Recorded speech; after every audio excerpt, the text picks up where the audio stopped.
The following is a conversation with Michael Malice, an anarchist, political thinker, author, and a proud, part-time, Andy Kaufman-like troll, in the best sense of that word, on both Twitter and in real life. He's a host of a great podcast called You're Welcome, spelled Y-O-U-R. I think that gives a sense of his sense of humor. He is the author of Dear Reader, the unauthorized autobiography of Kim Jong-il, and The New Right, A Journey to the Fringe of American Politics. This latter book, when I read it, or rather listened to it last year, helped me start learning about the various disparate movements that I was undereducated about, from the internet trolls to Alex Jones to white nationalists and to techno-anarchists. The book is funny and brilliant, and so is Michael. Unfortunately, because of a self-imposed deadline, I actually pulled an all-nighter before this conversation, so I was not exactly all there mentally, even more so than usual, which is tough because Michael is really quick-witted and brilliant. But he was kind, patient, and understanding in this conversation, and I hope you will be as well. Today, I'm trying something a little new, looking to establish a regular structure for these intros. First, doing the guest intro like I just did. Second, quick 1 or 2 sentence mention of each sponsor. Third, my side comments related to the episode. And finally, fourth, full ad reads on the audio side of things and on YouTube, going straight to the conversation. So not doing the full ad reads. And as always, no ads in the middle because to me, they get in the way of the conversation. So, quick mention of the sponsors. First, SEMrush, the most advanced SEO optimization tool I've ever come across. I don't like looking at numbers, but someone probably should. It helps you make good decisions. Second sponsor is DoorDash, food delivery service that I've used for many years to fuel long, uninterrupted sessions of deep work at Google, MIT, and I still use it a lot today. Third sponsor is Masterclass, online courses from the best people in the world on each of the topics covered, from rockets to game design to poker to writing and to guitar with Carlos Santana. Please check out these sponsors in the description to get a discount and to support this podcast. As a side note, let me say that I hope to have some conversations with political thinkers, including liberals and conservatives, anarchists, libertarians, objectivists, and everything in between. I'm as allergic to Trump bashing and Trump worship as you probably are. I have none of that in me. I really work hard to be open-minded and let my curiosity drive the conversation. I do plead with you to be patient on 2 counts. First, I have an intense, busy life outside of these podcasts. Like it's 4 a.m. right now as I'm recording this. So sometimes life affects these conversations. Like in this case, I pull an all-nighter beforehand.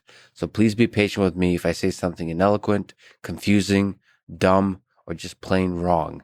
I'll try to correct myself on social media or in future conversations as much as I can. I really am always learning and working hard to improve. Second, if I or the guest says something about, for example, our current president, Donald Trump, that's over the top negative or over the top positive, please don't let your brain go into the partisan mode. Try to hear our words in an open-minded, nuanced way. And if we say stuff from a place of emotion, please give us a pass. Nuanced conversation can only happen if we're patient with each other. If you enjoy this thing, subscribe on YouTube, review it with 5 stars on Apple Podcasts, follow on Spotify, support on Patreon, or connect with me on Twitter at Lex Friedman. As usual, I'll do a few minutes of ads now and no ads in the middle. I try to make these interesting, but I give you timestamps. So if you skip, please still check out the sponsors by clicking the links in the description. It's the best way to support this podcast. This show is sponsored by SEMrush, which, if you look around, seems to be one of, if not the most respected digital marketing tool out there. It does a lot of stuff, including SEO optimization of keywords, backlinks, content creation, social media posts, and so on. They have over 45 tools and are trusted by over 6 million marketers worldwide. As you may know, I don't like numbers, but that's because I'm an idiot with that stuff. I speak from the heart, and data be damned. But somebody needs to pay attention to numbers because otherwise you can't make optimal decisions. I believe heart comes first, data second, but both are necessary. I started using them just for fun to explore non-numeric things like what kind of titles or words connect well with people. As a writer and at times, oftentimes, an eloquent speaker, that information helps me when done in moderation. The amount of data that they put at your fingertips is amazing. So if you want to optimize your online presence, check them out at semrush.com/partner/Lex to get a free month of guru level membership. This show is also sponsored by DoorDash, an app that brings you food you're craving right now to your door. I think what I just said is not grammatically correct, but who cares? I use it all the time when the long, deep work sessions are going super smoothly, and I don't feel like taking a break to cook. I love cooking too, but if the brain is firing, that's even more fun. Also, one of my favorite things on occasion is to sit back with a beer and a few friends, throw a movie on or some fights, and just order some delicious, healthy stuff through DoorDash. Life is too damn short. So those moments mean a lot. By the way, I'm thinking of integrating occasional conversations into this feed under the heading of Lex and Friends with my friends and interesting strangers, aka new friends, I meet once I get on the road for the road trip across the United States. So please download the DoorDash app and enter code LEX to get $5 off and 0 delivery fees on your first order of $15 or more. That's code LEX, and the app name is DoorDash. This show is sponsored by Masterclass, $180 a year for an all-access pass to watch courses from literally the best people in the world on a bunch of different topics, like Chris Hadfield on space exploration, Neil deGrasse Tyson on scientific thinking and communication, Will Wright, creator of SimCity and Sims, on game design, Carlos Santana, one of my favorite guitarists, on guitar, Garry Kasparov on chess, obviously the greatest chess player of all time. I'm Russian, I'm biased, I don't care. Daniel Negreanu on poker, and many more. Maybe one day I'll do a masterclass on how to drink vodka and ask overly philosophical questions of world-class engineers who are too busy to bother with my nonsense. By the way, you can watch these courses on basically any device. Sign up at masterclass.com/Lex to get 15% off the first year of an annual subscription. That's masterclass.com/Lex. And now, here's my conversation with Michael Malice.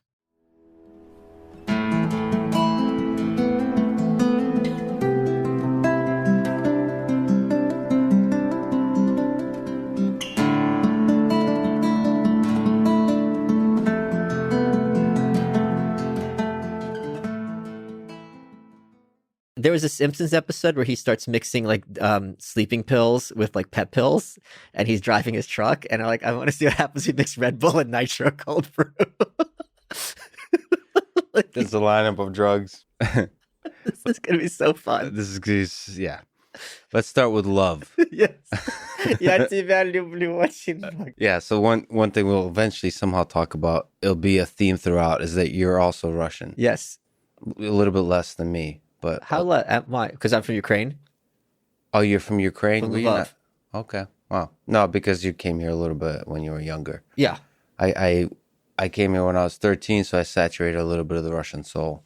I marinated in the Russian soul a little deeper. I haven't told anyone this, but I'll be glad to tell you, Tavarish.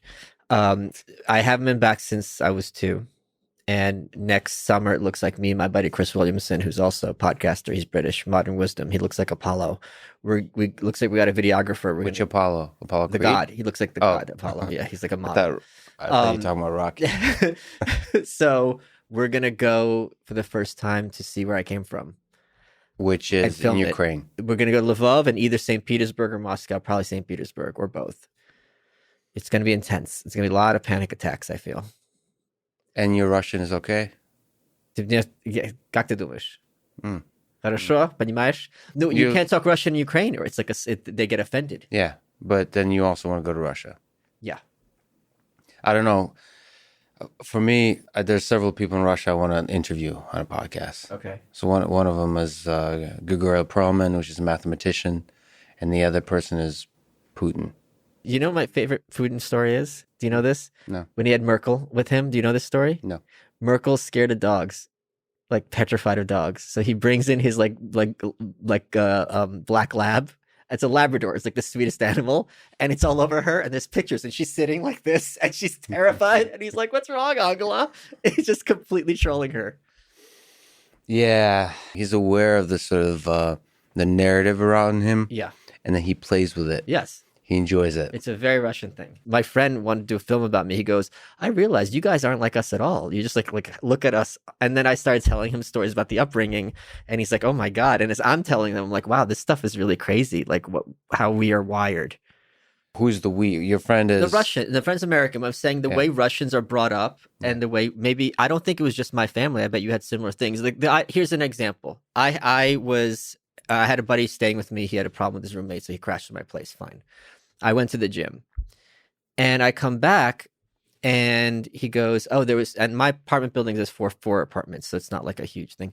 He goes, oh, there was someone knocking at your door. So, I told him blah, blah. And for me, and I want to know if you're the same way, if I'm at someone's house that's not my own and someone knocks on the door, I wouldn't even think to answer it. Like if I had an apple here, maybe I'd eat it, I'd cut it, whatever. It just doesn't enter my head to smash into my face. The thought of answering the door, if it's not my house, it would never enter my head. Would it enter your head? No, but why? But he's an American, so someone's at the door. He goes and opens it, even though it's not his house. I would never do that. I would never think to do that. That is so strange that you pick some very obscure thing to delineate Americans and Russians. I don't think that's obscure because I think it speaks to how we perceive strangers. With Americans, everyone's friendly, and with us, it's like no, like you have that moat. And I think that percolates into many different aspects of how we relate to people. And I had to undo a lot of that. That's true. You're right. There's the relationship I formed there in Russia were very deep, close. And then there's the strangers, the other that you don't trust by default. It takes a long time to go over the moat of trust. For a long time, until recently, whenever I said anything to anyone, my brain ran a scan that said, if this person turns on you, can they use this against you? And I would do this with everything I said with strangers. And after a while, it's like, you know what? Maybe they will, but I'm strong enough to take it. But this is not how Americans think. Or here's another one. Let me ask you this. Sorry, I'm taking over the interview. People asked about advice for work, right? Like I had there was this party I went to and basically everyone had their own problems and everyone else gave their advice, right? And someone was having a problem with a coworker. And the advice these Tupoi Americans gave them is, sit down and have a talk with them. And to me, this is like the last resort. Like first you have to see what you can without showing your hand, showing your vulnerability. Only when everything hasn't worked out are you like, all right, let me sit down with you and try to have it out with you, probably. But for them, the first thing is like sit down and be like, oh, you're causing me problems and blah, blah. So I perceive that right away as a threat, that this person sees an antagonism between us, and also as a weakness that I'm getting to them. So my reaction isn't, how do I make it better? My reaction is to reinforce my position and see what I can to marginalize them. Usually, I haven't worked in a corporate setting in a long time, but it's not, I don't approach it the way an American would. Like, I'm glad you came and talked to me. Now I probably would, because it's going to be a friend. So you attribute that to the Russian upbringing as opposed to you have deep psychological issues. I think those are synonymous, don't you? Wait, would you think differently maybe a few years ago? I don't know. I think you lost me because you kind of said that you're kind of implying you have a deep distrust of the world. Like the world is... I think the default setting would be distrust, yeah. But I would put it differently is I almost ignore the rest of the world. I don't even acknowledge it. I just I save my love and trust for the small circle of people. I agree. But when that person is being confrontational, or as they perceive it as being open, now there's a situation. How would you handle that? Like a cold wind blows, you just kind of like... Yeah, but it's not like this is an opportunity for us to work out our differences. It's a cold wind. It's not a hug. That's my point. Americans think it's a hug. I just don't... wind. You're so suspicious. What it really is a cold wind. I'm so inhumane. It's not something to be scared of. It's a cold wind. It's not in person. But it's not... This is great. But it's not a source of... Like, I'm not suspicious of Like I'm not anxious, I would say, or like living in fear of the rest of the world. But I'm you're, more oh, I agree, but you're not receptive to that person. right. Yeah, That's all I'm saying. And got they it. are. Got it. So speaking of which, let's talk about love, Yes. which requires to be receptive of the world, Yes. of strangers. Agreed. How do we put more love out there in the world, especially on the internet? One mechanism I have found to increase love, and that's a word that has many meanings and is, used in a very intense sense and is used in a very loose sense. Can you try to define love? Sure. Love is a strong sense of attraction toward another person, entity, or place that causes one to tend to react in a disproportionately positive manner. That's off the top of my head. Disproportionately. Yes. So, for example, if you... Why not proportionally? Because, like, if someone's who you love is about to get harmed, you're moving heaven and earth to make sure, or like a book you love, like I love this book, like you're going through the fire to try to save it. Whereas if it's a book you really like, it's like, oh, I'll get another one. And a book's a kind of a loose example, but... So you're going with the love that's like you're saving for just a few people, almost like romantic love, like love for a close family. But it's also... But what about just love to even the broader, like the kind of love you can put out to people on the internet, which is like just kindness? Sure. I would say in that case, it's important to make them feel seen and validated. And I try to do this when people who I have come to know on the internet, and there's a lot, I try to do that as much as possible because I don't think it's valid how on social media, and I do this a lot myself, but not towards everyone, it's just there to be aggressive and antagonistic.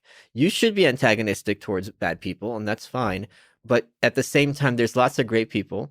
And especially with my audience, and I would bet disproportionately with yours, there's lots of people who are, because of their psychology and intelligence, are going to be much more isolated socially than they should. And I've heard from many of them, and if I'm the person who makes them feel, oh, I'm not crazy, it's everyone else around me who is just basic, the fact that I can be that person, which I didn't have at their age, to me is incredibly reaffirming. You mean that source of love? But I mean love in the sense of like, you care about this person and you want good things for them, not in a kind of romantic way. But I mean, you're using in a broad sense now. Yeah, but you're also a person who kind of, attacks the power structures in the world by mocking them. Yes. Effectively. Yes. And love, I would say, requires you to be non-witty and simple and fragile, which I see it as like the opposite of what trolls do. Trolls are, if there is someone coming after what I love, there's two mechanisms, right? At least two. I go up and I'm fighting them, and in which case you bring in, if you are getting hurt in a knife fight, even if you win the knife fight, or if you disarm them and you preclude the possibility of a fight and you drive them off or render them powerless, you keep your person intact as yourself, and you also protect your values. So how do you render them powerless? As you just said, by mocking them. One of the most effective mechanisms for those in power, we're much closer to Brave New World than 1984. The people who are dominant and in power aren't there because of the threat of, the gulag or prison. They're there because of social pressures. Look at the masks. I was on the subway not that long ago in New York City. No one cared who I was until I put off the mask. I was in the subway that long in New York City. And I put this on my Instagram. I've told this story before. There was an Asian dude in his early 30s. He was like in Western clothes. It's not like he had a rickshaw or something. An older man in his 50s stood up over him on the subway, screamed at him, said, "Go back where you came from. You're disgusting. I'm going to get sick. If you think this guy is a vector of disease, which is your prerogative, why are you coming close to him? Why are you getting in his face?" And what that was the rate. Sorry, so it was because he was Asian. It was both. The not having a mask gave him the permission to act like a despicable, aggressive person toward him, right?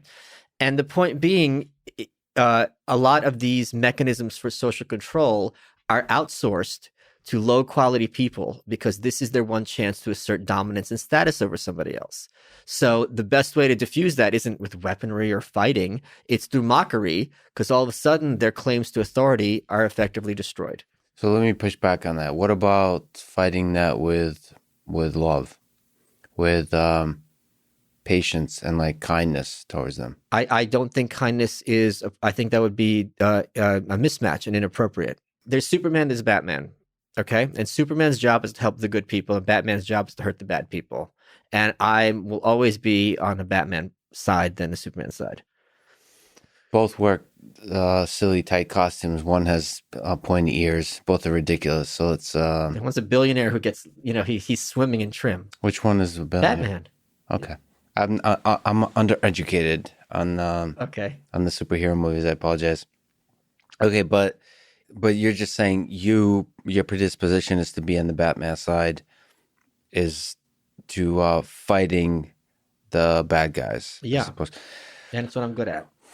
That's what you're good at. But just to play devil's advocate, or actually, in this case, I am the devil because that's what I usually do. Well, I'm the devil. You're the angel's advocate. Exactly. You're fighting for love. To be the angel advocate. Yeah, is like I feel like mockery is a path towards escalation of conflict. Yes, in many ways, yes. So you're not.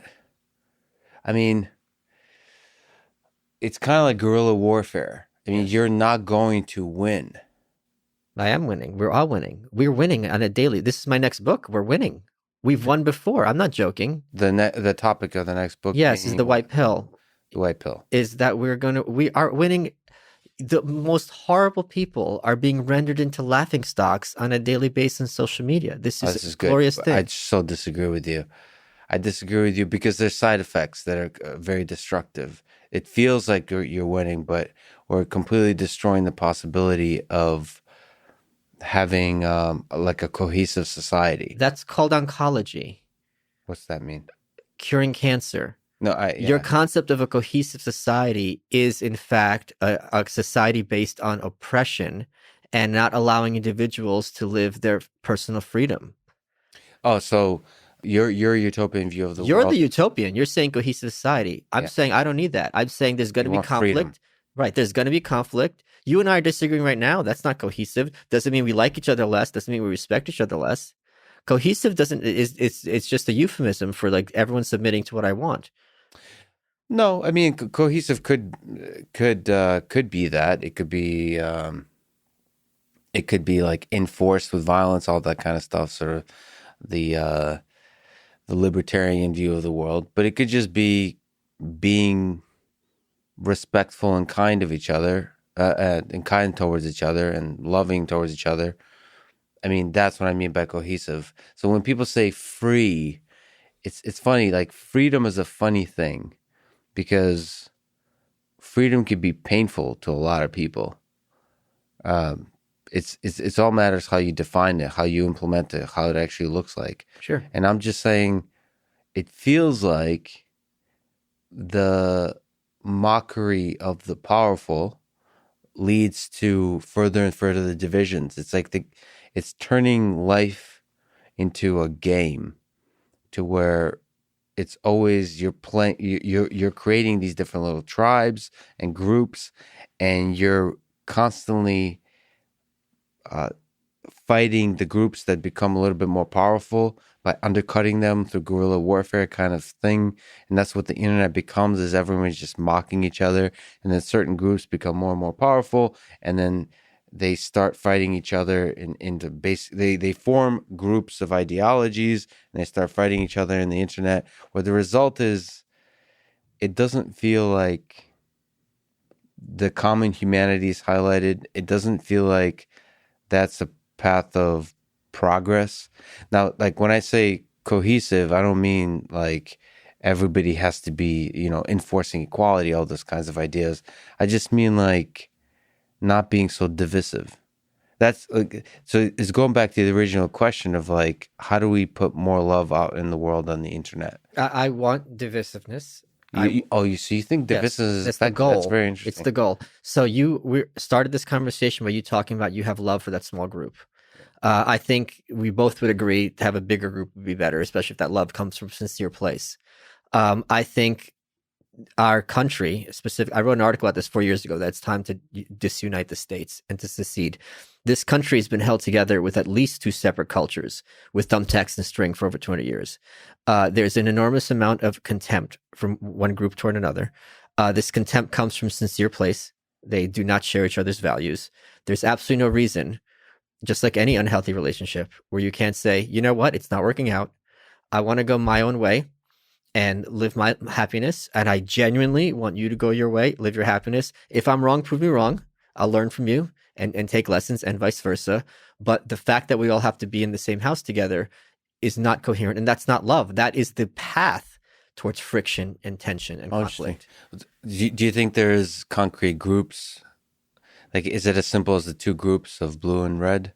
No, it's also very fluid, because you and I are allied as Jewish people, as Russians, as males, as podcasters. You're an academic. I'm not. We're different, but we each are a Venn diagram, even within ourselves. And I can talk to you about politics, and then we can talk about Russia stuff, and then you could talk about your work, which I don't know anything about. So that would be where you're way up here and I'm way down here. So there's every relationship just between individuals, it's very dynamic. So how do we secede? Like, how do we form individual states where there's a little bit more cohesion? Sure.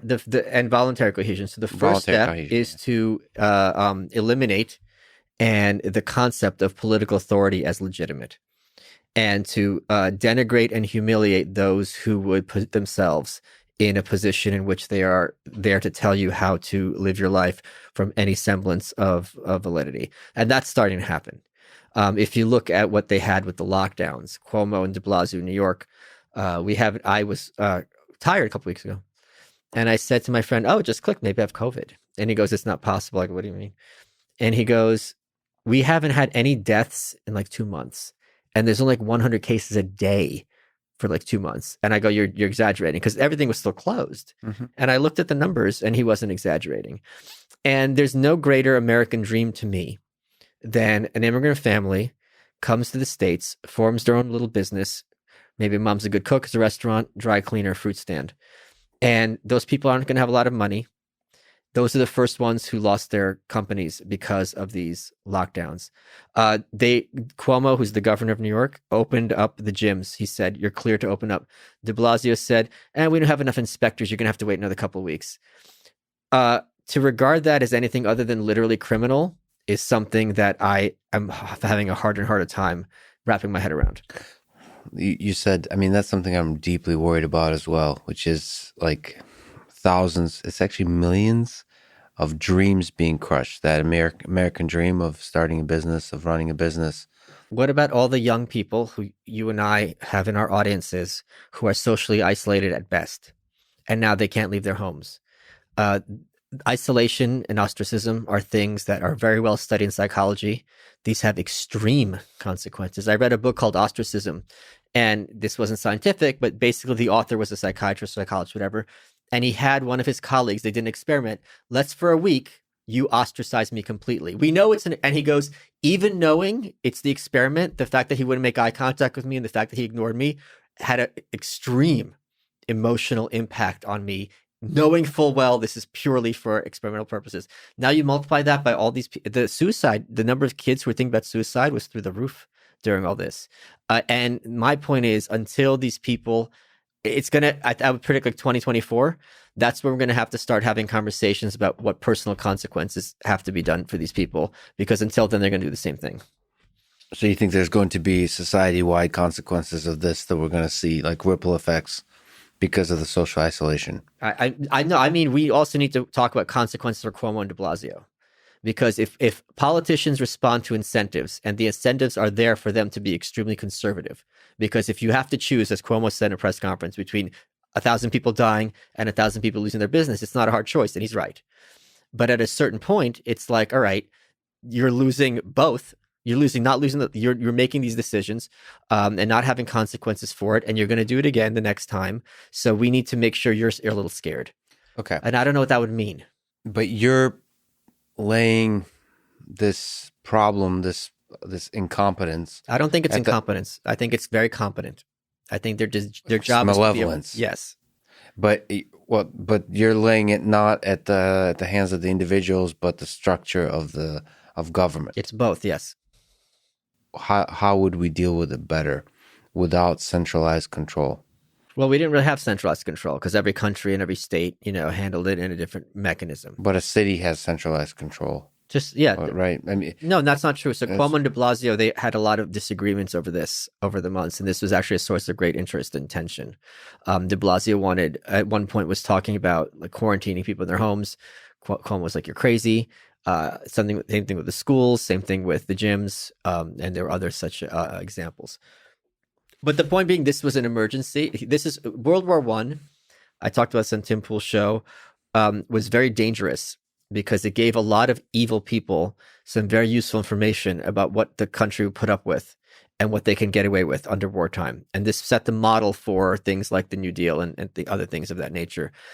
It is undeniable, and you're a scientist, so you understand this perfectly well, that this lockdown gave some very nefarious people some very valid data about how much people will put up with under pressures from the state. so fundamentally, what is the problem with the state? Its existence. Okay. Well, but to play angel's advocate again, government is the people. So come on, you're saying, do you really think this? As best I think it's possible to have representation. Can you imagine if you have an attorney, you're like, oh, you can't have the attorney you want. You're going to have this guy who you absolutely hate, who you share no values with. Why? Because he drives, political leaders and political representation drive the discourse. Like the majority of people voted for him or whatever, however you define that. And now we get to have a discussion. Well, was this the right choice? And then we get to make that choice again in 4 years and so on. First of all, the fact that I have to be under the thumb of somebody for 4 years makes no sense. There's no other relationship that's like this, including a marriage. You can leave any other relationship at any time, number one. Number two is... You could always impeach.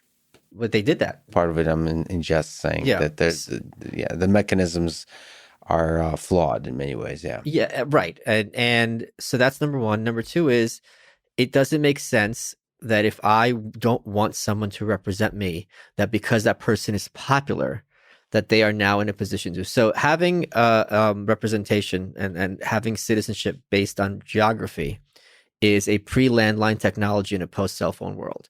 There's no reason why I have to, just because we're physically in between two oceans, we all have to be represented by the same people, whereas I can very easily have my security be under someone and switch it as easily as cell phone providers. So, okay, but it doesn't have to be geographical. It can be ideas.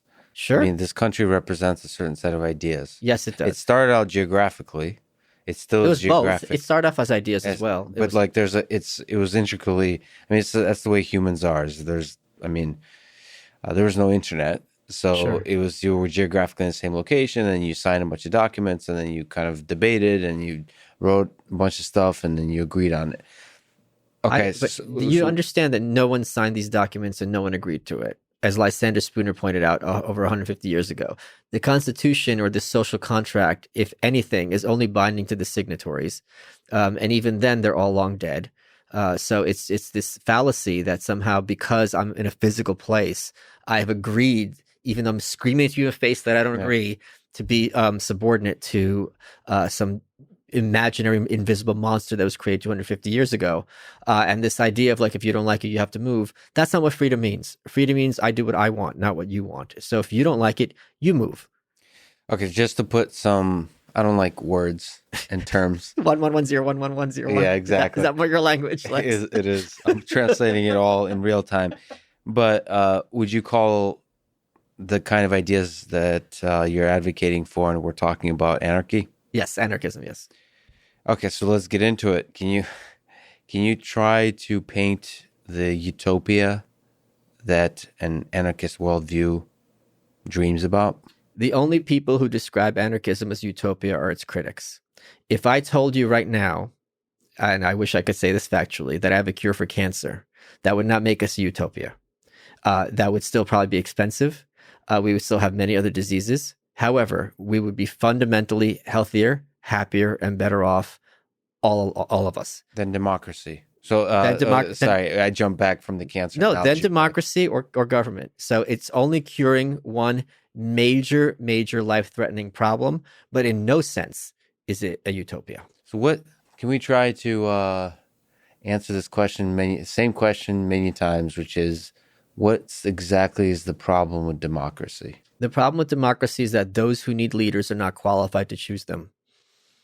Those who need leaders are not qualified to choose them. So that's the central problem of democracy. Not all of us need leaders. Right. So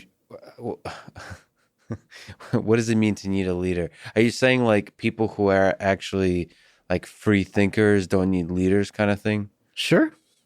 That's a good way of working. But like you don't. Okay, so do you acknowledge that there's some value in authority in different subjects? So what that means is, I don't mean authority, somebody who's in control of you, but but you're doing the definition switch.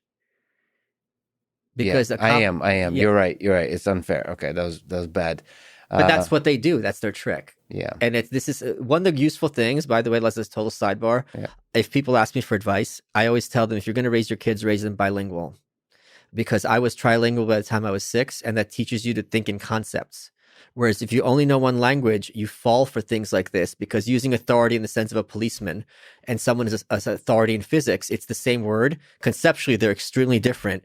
But if you're only thinking in one language, your brain is going to equate the two. And that's a trap that people who only speak one language have. For sure. But even if you know multiple languages, you can still use the trick of using the words to your convenience absolutely. To manipulate the conversation. But you weren't trying to do that, but you fell into I accidentally did it. People, you're right. We all tend to do that if you only speak one language and think in one language. But I guess let me rephrase it. Are you against, do you acknowledge the value of like offloading your own effort about a particular thing to somebody else? Absolutely. Like an accountant, a lawyer, a doctor, a chef, infinite. Isn't that ultimately what a democracy is? No. Broadly defined, like you're basically electing a bunch of authorities. You're using the word you in two senses. You're using the word you meaning me as an individual, now using you as a mass. Yeah, as a mass, not you as an individual. Right. So I would absolutely want someone to provide for my security. I would absolutely want someone to negotiate with me for foreign power or something like that. That does not mean it has to be predicated on what lots of other people who I do not know, and if I do know them, probably would not respect, think about. It's of no moral relevance to me, nor I to them. So do you think there could be a bunch of humans that behave kind of like ants in a distributed way?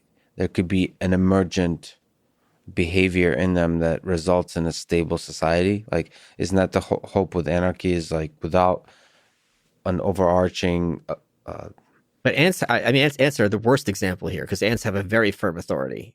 The queen? Yeah. And they're all drones. They're all clones of each other.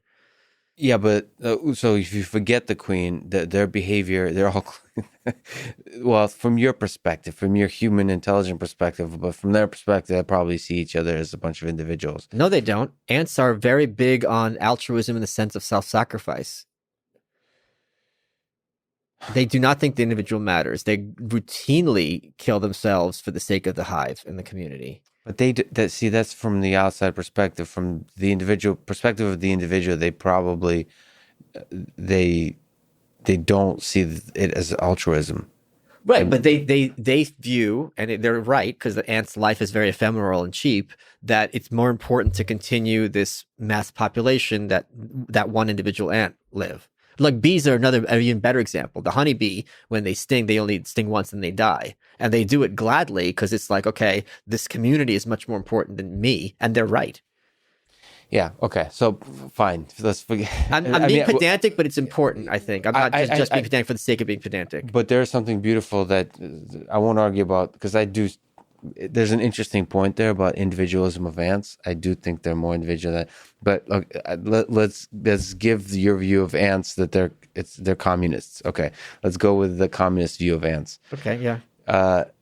but there's still a beautiful emergent thing, which is like can function as a society and without, I would say, centralized control. Yeah, I agree. It's another argument. Yeah. So is that the hope for anarchy? It's like you just throw a bunch of people that voluntarily want to be in the same place under the same set of ideas, and they kind of like the doctors emerge, the police officers emerge, the different necessary structures of a functional society emerge. Do you know what the most beautiful example of anarchism is? That is just beyond beautiful when you stop to think about it. I'll say And Twitter. I'm not being tongue in cheek. Okay. Language. There's infinite languages. Language, the things that language can be used for bring tears to people's eyes, quite literally. It's also used for basic things. No one is forcing us. We speak 2 languages each, at least. No one's forcing us to use English. No one's forcing us to use this dialect of English. It's a way, and despite there being so many different languages, lingua franca emerge. The language that everyone is Latin. Even in North Korea, they refer to the fish and the different animals by the Latin scientific note. No one decided this. Sure, there's an organization that sets a binomial nomenclature, but there's no gun to anyone's head referring to sea moth as a Pegasus species. And when you think about how amazing language is, and in some other context would say like, well, you need to have a world government, and they're deciding which is the verbs, and you have to have an official definition and an official dictionary, and none of that's happened. And I think anyone, even if they don't agree with my politics or my worldview, cannot deny that the creation of language is one of humanity's most miraculous, beautiful achievements. Absolutely. So there you go. There's one system where a kind of anarchy can result in beauty, stability, like sufficient stability, and yet dynamic flexibility to adjust it and so on. And the internet helps it. You get something like Urban Dictionary, which starts creating absurd both humor and wit, but also language and syntax and jargon. Immediately you size people up. If you say vertebral, I know you're a doctor because that's how they pronounce it, the spinal column. I'm sure in your field there's certain jargon, and right away you can know if this person's one of us or not. It's infinite. I mean, I don't need to tell you. There's emojis too. Yes, there's so much there to study with language. It's fascinating. But do you think this applies to human life, the meat space, the physical space? Yes. So that kind of beauty can emerge without writing stuff on paper, without laws. You could have rules. They don't have to be laws. So enforced by violence, like that's what's a law? A law is something that is unchosen. A rule is something. If I go to my pool, I sign up to be a member of a pool. On the wall lists certain things. It's like certain number of people in the pool. No peeing in here. Good luck enforcing that one, and so on and so forth. Well, that's the problem. Aren't you afraid that people are going to pee in the pool? That's not as my big a concern as mass incarceration, as the fact that the police can steal more money than burglars can, the fact that innocent people can be killed with no consequences, the fact that war can be waged and with no consequences for those who waged it, the fact that so many men and women are being murdered overseas and here, and the people who are guiding these are regarded as heroic. So you think that in an anarchist system, there's a possibility of having less wars and less, what would you say, corruption and less abuse of power? Let's talk about corruption because, and I made this point on Rogan, you and I, again, the Russian background, we realize that when it comes to corruption, American is very naive. Corruption, they think is, I got my brother a job and he's getting money under the table. That's not, when we're talking about like state corruption, things that are done in totalitarian states, and even to some extent in America, like Jeffrey Epstein, Ghislaine Maxwell, things that Stalin did, things that Hitler did. When the CIA was torturing people at Gitmo, they had to borrow KGB manuals because they didn't know how to torture correctly because they never thought of these things. It's very hard for us to get into the mindset of someone who's like a child predator, someone who, let me give you an example from my forthcoming book. There was a guy who was the head of Ukraine in the 30s. I forget his name. Now, these old Soviets, they were tough. I mean, Stalin means steel. They pride themselves in their cruelty and how strong they were. And this was the purge. Stalin is trying to, killing lots of people left and right. And his henchman, Beria, had the quote, find me the man and I'll find you the crime. They would accuse someone and they would torture him until he talked and confessed, and then he had to turn people in. And they took this guy in beginning of the year, I think it's 36, 38. He was head of Ukraine. By May, he's arrested. And they take him to the Lublanka, the basement in the Red Square where they're torturing people. And they did the works on him. And he was a good Soviet, and he stood up. And who knows what they did to him? He didn't talk. So they said, okay, one moment. They brought his teenage daughter in, raped her in front of him. He talked. So when we talk about corruption, we would never in a million years think of this. That's not how our minds work. So when you're talking about states and people where you don't have ease of exit, where you are forced to be under the auspices of an organization creating a monopoly, that leads to, in extreme cases, but in not as extreme cases, really nefarious outcomes. Whereas if you have the option to leave as a client or customer, that would have a strongly limiting effect on how a business and what it can get away with. So, but don't you think maybe, I don't know who the right example is, whether it's Stalin, I think Hitler might be the better example of, don't you think, or Jeffrey Epstein perhaps, don't you think people who are evil will find ways to manipulate human nature to attain power, no matter the system? Yes. And like the corollary question is, do you think those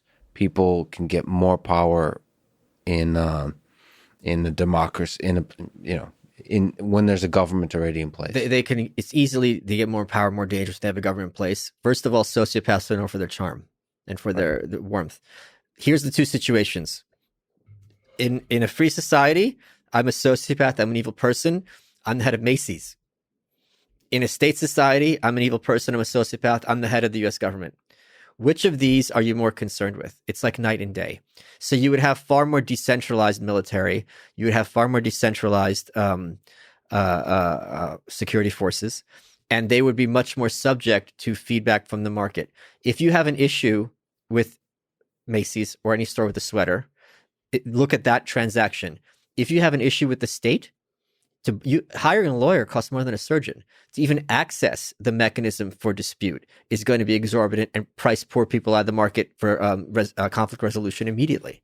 So right away, you have something that's extremely regressive.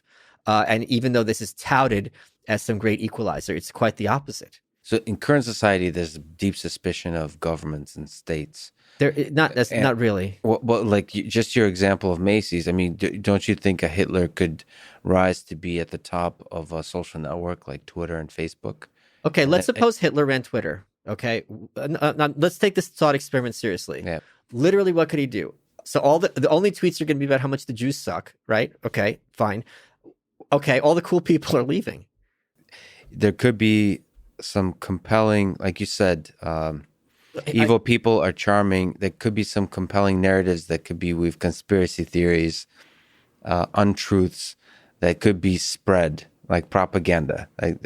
Every criticism of anarchism is in fact a description. All the strongest criticisms of anarchism are in fact descriptions of the status quo. Your concern is, under anarchism, propaganda would spread and people would be taught the wrong ideas, unlike the status quo. That's not even a criticism of anarchism. I'm not actually criticizing. It's an open question of in which system will human nature thrive, be able to thrive more, and in which system would the evils that arise in human nature would be more easily suppressible. That's the open question. It's a scientific experiment, and I'm asking only from a perspective of the fact that we've tried democracy quite a bit recently, and maybe you can correct me, we haven't yet seriously tried anarchy on a large scale. Well, we don't need to try to. So anarchy isn't like a country, right? It's like saying, well, if anarchy works, how come we've never had an anarchist government, right? So anarchism is a relationship. And language is an example of this. It's a worldwide anarchic system. You and I have an anarchist relationship. There's almost no circumstances we'd be calling the police on each other. I mean, I'm asking the same question in a bunch of different directions, born out of my curiosity, is why is anarchy going to be better at preventing the darker sides of human nature, which presumably your criticism of government. Oh, because because of decentralization. So the darker side of human nature is an extreme concern. Anyone who says it's going to go away is absurd and fallacious. I think that's a non-starter when people say that everyone's going to be good. Human beings are basically animals. We're capable of great beauty and kindness. We're capable of just complete cruel and what we would call inhumanity, but we see it on a daily basis even today. And what's interesting is the corporate press won't even tell you the darkest aspects because that's too upsetting to people. So they'll tell you about atrocities and horrors, but only to a point. And then when you actually do the homework, you're like, oh, it's so much worse than like that thing about Stalin, right? So we know in a broad sense that Stalin was a dictator. We know that he killed a lot of people, but it takes work to learn about the Holodomor. It takes work to learn about what those literal tortures were, and that this is the person who later FDR and Harry Truman were shaking hands with and taking photos with and was being sold to us as Uncle Joe. You know, he's just like you and me.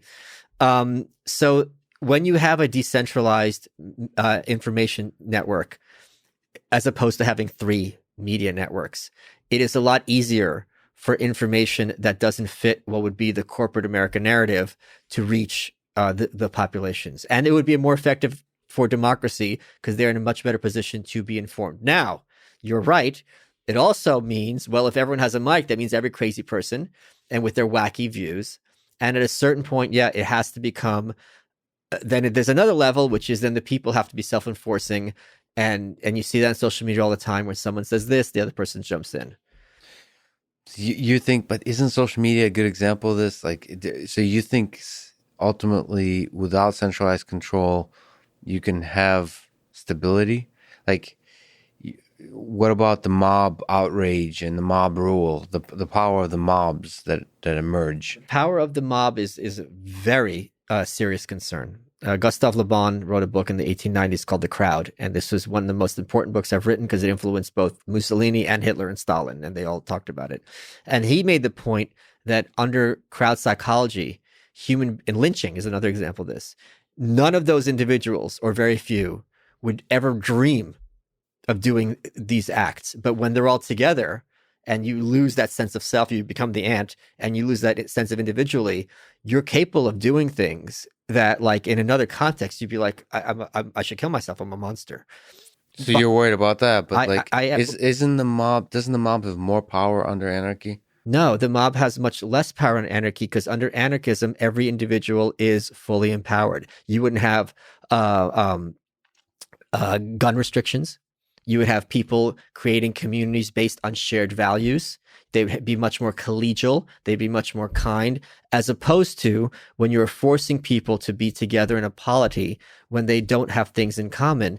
That is like having a bad roommate. If you're forced to look at jails, if you're forced to be locked in a room with someone, even if you at first like them, after a while, you're going to start to hate them, and that leads to very nefarious consequences. So, as an anarchist, what do you do in a society like this? Thrive. I think I'm doing okay. No, I mean, there's an election coming up. There's as you talk, You're Welcome is one of the 15 shows that you host. It's down to one. Okay, it's down to one. Yeah. But I'm a big fan. You talk about libertarianism a little bit. Yeah. I mean, is there some practical political direction, like in terms of we as a society should go? I don't mean we as a nation. I mean we as a collective of people should go to make a better world from an anarchist point of view. Sure. I think politics is the enemy. And anything. How do you define politics? The state, the government. Okay. So anything that lessens its sway on people, anything that delegitimizes it is good. I wrote an article a few years ago about how wonderful it is that Trump is regarded as such a buffoon, because it's very, very useful to have a commander-in-chief who's regarded as a clown, because it's going to take a lot to get him to convince your kids to go overseas and start killing people and making widows and orphans, as well as those kids coming home in caskets. Whereas if someone is regarded with prestige and they're like, oh, we need to send your kid overseas. Oh, absolutely. I mean, this guy's great. So that is a very healthy thing where people are skeptical of the state. But there's a lot of people that regard him as one of the greatest leaders we've ever had. Yeah. Dinesh D'Souza, he's another Lincoln. When you talk shit about Trump or talk shit about Biden, I'm trying to find a line to walk where they don't immediately put you into this person has Trump derangement syndrome, or they have the alternative to that. But I'm more than happy when people are preemptively dismissing me, because then I don't have to waste time engaging with them, because those people will be of no use to me. When I was on Tim Pool recently, Tim Pool's show, Tim Pool's known for his little hat. I got a propeller beanie, motorized, and it was just spinning the whole 2 hours, like a 1950s thing. The point being, I wore it because there's lots of people who would say, I can't take seriously someone who wears a hat like that. And my point being, if you are the kind of person who takes your cues based on someone's wardrobe as opposed to the content of your ideas, you're of no use to me as an ally. So I'd be more than happy you preemptively abort rather than waste our breath trying this to is this is a very, very deep thing that you and I disagree on, which is goes to the trolling versus the love. I believe that person instinctually dismisses you on the very basic surface level. Yes. But deep down, there's a wealth of a human being that seeks the connection, seeks to understand deeply, to connect with other humans that we should speak to. You and I completely disagree. So you're saying, I'm saying there's no mind there, literally. Okay, so I naturally think the majority. So I naturally think the majority of people have the capacity to be thoughtful, intelligent, and learn about ideas that they instinctually, based on their own current inner circle, disagree with, and learn to understand, to empathize with the other. And in the current climate, there's a divisiveness that discourages that, and that's where I see the value of love, of encouraging people to strip away that surface instinctual response based on the thing they've been taught, based on the things they listen to actually think deeply. Have you ever had gone to CVS or Duane Reade, and your bill, how much you owe them is $6, and you give them a $10 bill in a single and watch the look on their face? You watch them void their bowels and panic because you've given them $11 on a $6 bill. Mm-hmm. This is not a mind capable or interested in thoughts and ideas and learning. No, you're talking about the first moment of a first moment where there's an opportunity to think. They are desperate to avoid it. No, they're just and incapable of it. They have the same exact experiences I have every single day when I know it's time for me to go on a run of 5 miles or 6 miles or 10 miles. I'm desperate to avoid it, and at the same time, I know I have the capacity to do it, and I'm deeply fulfilled when I do it, when I do overcome that challenge. You are one of the great minds of our generation. You are telling me that any of these people can do anything close to the work you do? Not in artificial intelligence, but in ability to be compassionate towards other people's ideas, understand them enough to be able. Passion requires a certain baseline of intelligence, because you have to perceive other people as being different but of value. Yeah, exactly. That's a sophisticated mindset. I think most people are capable of it. You don't think so? No, and nor are they interested in it. But in that kind of, if you don't believe they're capable of it, how can anarchy be stable? If you have a farm, there's one farmer and 50 cows. It's very stable. You're not asking the cows where to farm things. Yeah, but the cows aren't intelligent enough to do damage. Cows certainly bulls, because they could do a lot of damage. They could trample things. They could attack you. Cows are like, how much do they weigh? Like 4,000 pounds? Can you connect the analogy then? Because like, sure, you can't expect that. yeah, Saying a cow's a cow isn't a slur. It's not saying you hate cows, or even, let's take the example I always use with good reason is dogs. Okay. I always say to study how human beings operate, watch Caesar Milan, because human beings and dogs have co-evolved. Our minds have both evolved in parallel tracks to communicate with each other. Dogs can be vicious. Dogs, for the most part, are great, wonderful, but you can't expect the dog to understand certain concepts. It's not and now most people are offended. Are you saying I'm like a dog? If you're a dog person like I am, this is actually a huge compliment. Most dogs are better than most people. But to get the idea that this is something that is basically your peer is nonsensical. Now, of course, this sounds arrogant and elitist and so on and so forth, and I'm perfectly happy with that. But it is very hard to persuade me or anyone that if you walk, George Carlin has that joke, think how smart the average person is, then realize 50% of people are dumber than that. If you walk around and see who's out there, these people are very kind. They are of value. They deserve to be treated with respect. They deserve to be secure in their person. They deserve to feel safe and to have love. But the expectation that they should have any sort of semblance of power over me or my life is as nonsensical as asking Lassie to be my accountant. So, but that goes to power, that not to the ability, the capacity to be empathetic, compassionate, intelligent. What if I were to try to prove you wrong? That's a good question. Okay. What would you be impressed by about society? Well, how would I show it to you? That's a good question. How would you show it to me? Because I think something has to be falsifiable if you're going to make a claim, right? So what would it? Because we both made claims that aren't a kind of our own like interpretation based on our interaction. Like when I open Twitter, everyone seems to say, why do you only follow one person? Who do you follow? Who's the one person you follow? Stoic Emperor. Okay. I follow a lot of people. I have a script. I have a script that. Of course you do. I have a robot. I have an entire interface. So I think Twitter's really.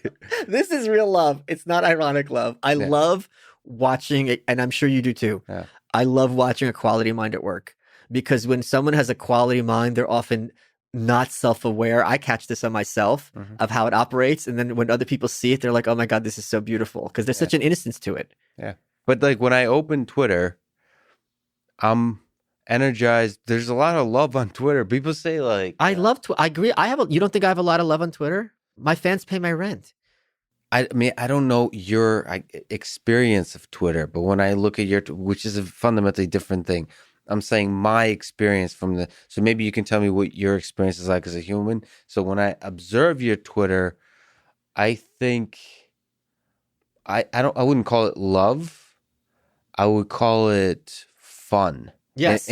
And because of that, that's a different kind of like love emerges from that because people kind of learn that this is like game night. Like, yes. We can talk shit a little bit. We can, and you can even like pull in. You can make fun of people. You can have the crazy uncle come over that is a huge Trump supporter or somebody who hates Trump, and you can have a little fun. Yes, I get it. It's a different kind of thing. I wouldn't be able to be you're the host of game night. Yes. So I wouldn't be able to host that kind of game night. I'm imagining you programming your robots and you're asking what is fun, and it just starts sparking. Yeah, exactly. Yeah. What is fun? So the robots in my life that survive are the ones that survive that whole programming process. So they're kind of like the idiot from Dostoevsky. They're very like simple-minded robots. It's just fun is moving a can from one table to another. Yeah, that's game night for our kin. But you know what one of my quotes is, and I think about this every day, and I mean it with every fiber of my being. We're born knowing that life is a magical adventure, and it takes them years to train us to think otherwise. And I think that Willy Wonka approach, it's a very Camus approach. It's something I believe with every fiber of my being. I try to spread that as much as possible. I think it is very sad I'm not being sarcastic. It comes off as condescending. I mean it at face value. It's very sad how many people are not receptive to that. And I think a lot of that function how they were raised. And I could have very easily, with my upbringing, have not maintained that perspective. And I have a lot of friends in recovery, like AA. And they have an expression, not my circus, not my monkeys, right? That you can't really take on other people's problems on your own. At a certain point, they have to do the work themselves because you can only do so much externally. And there are a lot of very damaged people out there. And there are damaged people who revel in being damaged. And they are damaged people who desperately want to be well, who desperately want to be happy, who desperately want to find joy. So if I can be the one, and as arrogant as this sounds, I'll own it, who does give them that fun, and to tell them it doesn't have to be like you thought. Like it could be, it's going to hurt, it's going to suck, but it's still a magical adventure and you're going to be okay because you've been through worse. Like that, if that could be my message, I would own it all day long. And so what does adventure look like for you? Because I mean, it actually boils down to, I still disagree with you. I think trolling can be, and very often is, destructive for society. Yes, I want to destroy society. That is the goal. I want to help many people. Unironically. Okay. Unironically, yes. What do I do with that? Okay. So whatever you want, do what thou wilt is the whole of the law. Like I just want to, so you're hosting game night and I just want to play Monopoly. I want to play, what's the Risk? Okay. I want to play these games and Those you're are saying aggressive games. I was trying to think like of a friendlier game, but they're all kind of aggressive. Battleship, Axis and Allies, fun stuff. But like, so that's an adventure, but you're saying that we want to destroy everything, even like the rules of those games are not. No, like you voluntarily agree to those rules. The point is, if someone comes in who no one invited to game night and are telling you, no, when you play Monopoly, you have to get money when you land in free parking or you don't. Yeah. It's like, who are you? Yeah. We're having our own fun and you smell. I don't know, but there's an aggressive. There's an aggression. Let me speak to that, which I think you're picking up on. I had a friend named Marsha. She ran something called cuddle parties, which people laughed at about a lot back in the day. And the premise of the cuddle party is everyone got together and cuddled, right? And it's like, Then you stop to think about it and you realize physical contact is extremely important. And a lot of people don't have it. And if this is a mechanism of people getting that, it actually is going to have profound positive psychological consequences. So after she explained it, I'm like, okay, we laughed at this because it's weird. And now that I think about it, this is wonderful. And I asked her about like the tough question. I go, what if guys get turned on? And on their website, it even has a rule like, do not fear the erection, right? Because it's going to be a natural consequence of physical proximity. Yeah. And the point she said this, and I think about this all the time. People will take as much space as you let them. It is incumbent on each of us to set our own boundaries. We all have to learn when to say, no, you're making me uncomfortable. If someone doesn't respect your right to have your boundary to be uncomfortable, this person is not your friend. Now, they can say, I don't understand. Like, why is this okay? Why is that not? Let me know you better so I'm respectful of you. But if they roll their eyes and they're like, get over, I'm going to do what I want, this person is not interested in knowing you as a human being. Okay. And that is the aggression. It is, you have to draw those lines. I mean, but that's a very positive way of phrasing that aggression. I'm a very positive person. But the trolling, there's a destructive thing to it. Yes. That hurts others. People. Yes. But it's not bad people. I only troll as a reaction or towards those in power. Okay. So maybe let's talk about trolling a little bit, because trolling, when it can, maybe you can correct me, but I've seen it become a game for people that's enjoyable in itself. I disagree with that. That's not a good thing. If you are there just to hurt innocent people, you are a horrible human being. But doesn't trolling too easily become that? I don't know about easily. Let me give you an example of the where trolling came from. The original troll was Andy Kaufman. Yep. He was on the show Taxi. He was a performance artist, not a stand-up comedian. And this is a quintessential example of trolling. He had a character where he was basically like a lounge singer. He had these glasses on and just a terrible singer and so on and so forth. And he denied it was him. And he came out, and I'm blanking on the guy's name. I can't believe it. Tony Clifton. Wow. Yeah. Okay. Yeah. He came out in the audience and he goes, my wife died a few years ago. Every time I look at my daughter Sarah's eyes, I can see my wife. Sarah, come out here. Let's do a duet. And Sarah was like 11, sits on his lap. They start singing duet. Her voice cracks. He smacks her across the face. What the hell are you doing? You're making an ass out of me in front of these people. She starts crying.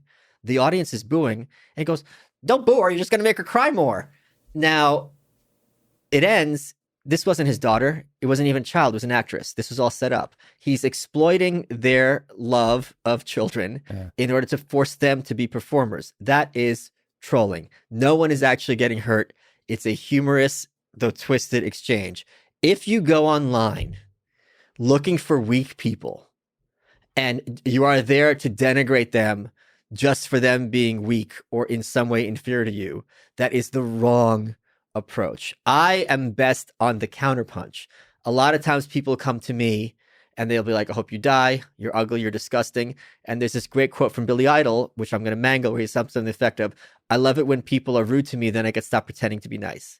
Then you start fights. Now it's a chance for me to finish it and make an example of this person. But that's very, very different from I'm going to go around and humiliate people for the sake of doing it, in my view. And I can see how one would lead to the other. Yeah, but that's my fundamental concern with it. So my dream is to use technology, create platforms that increase the amount of love in the world. And to me, trolling is doing the opposite. So, like, Andy Kaufman is brilliant. So I love, obviously, it sounds like I'm a robot saying, I love humor, okay?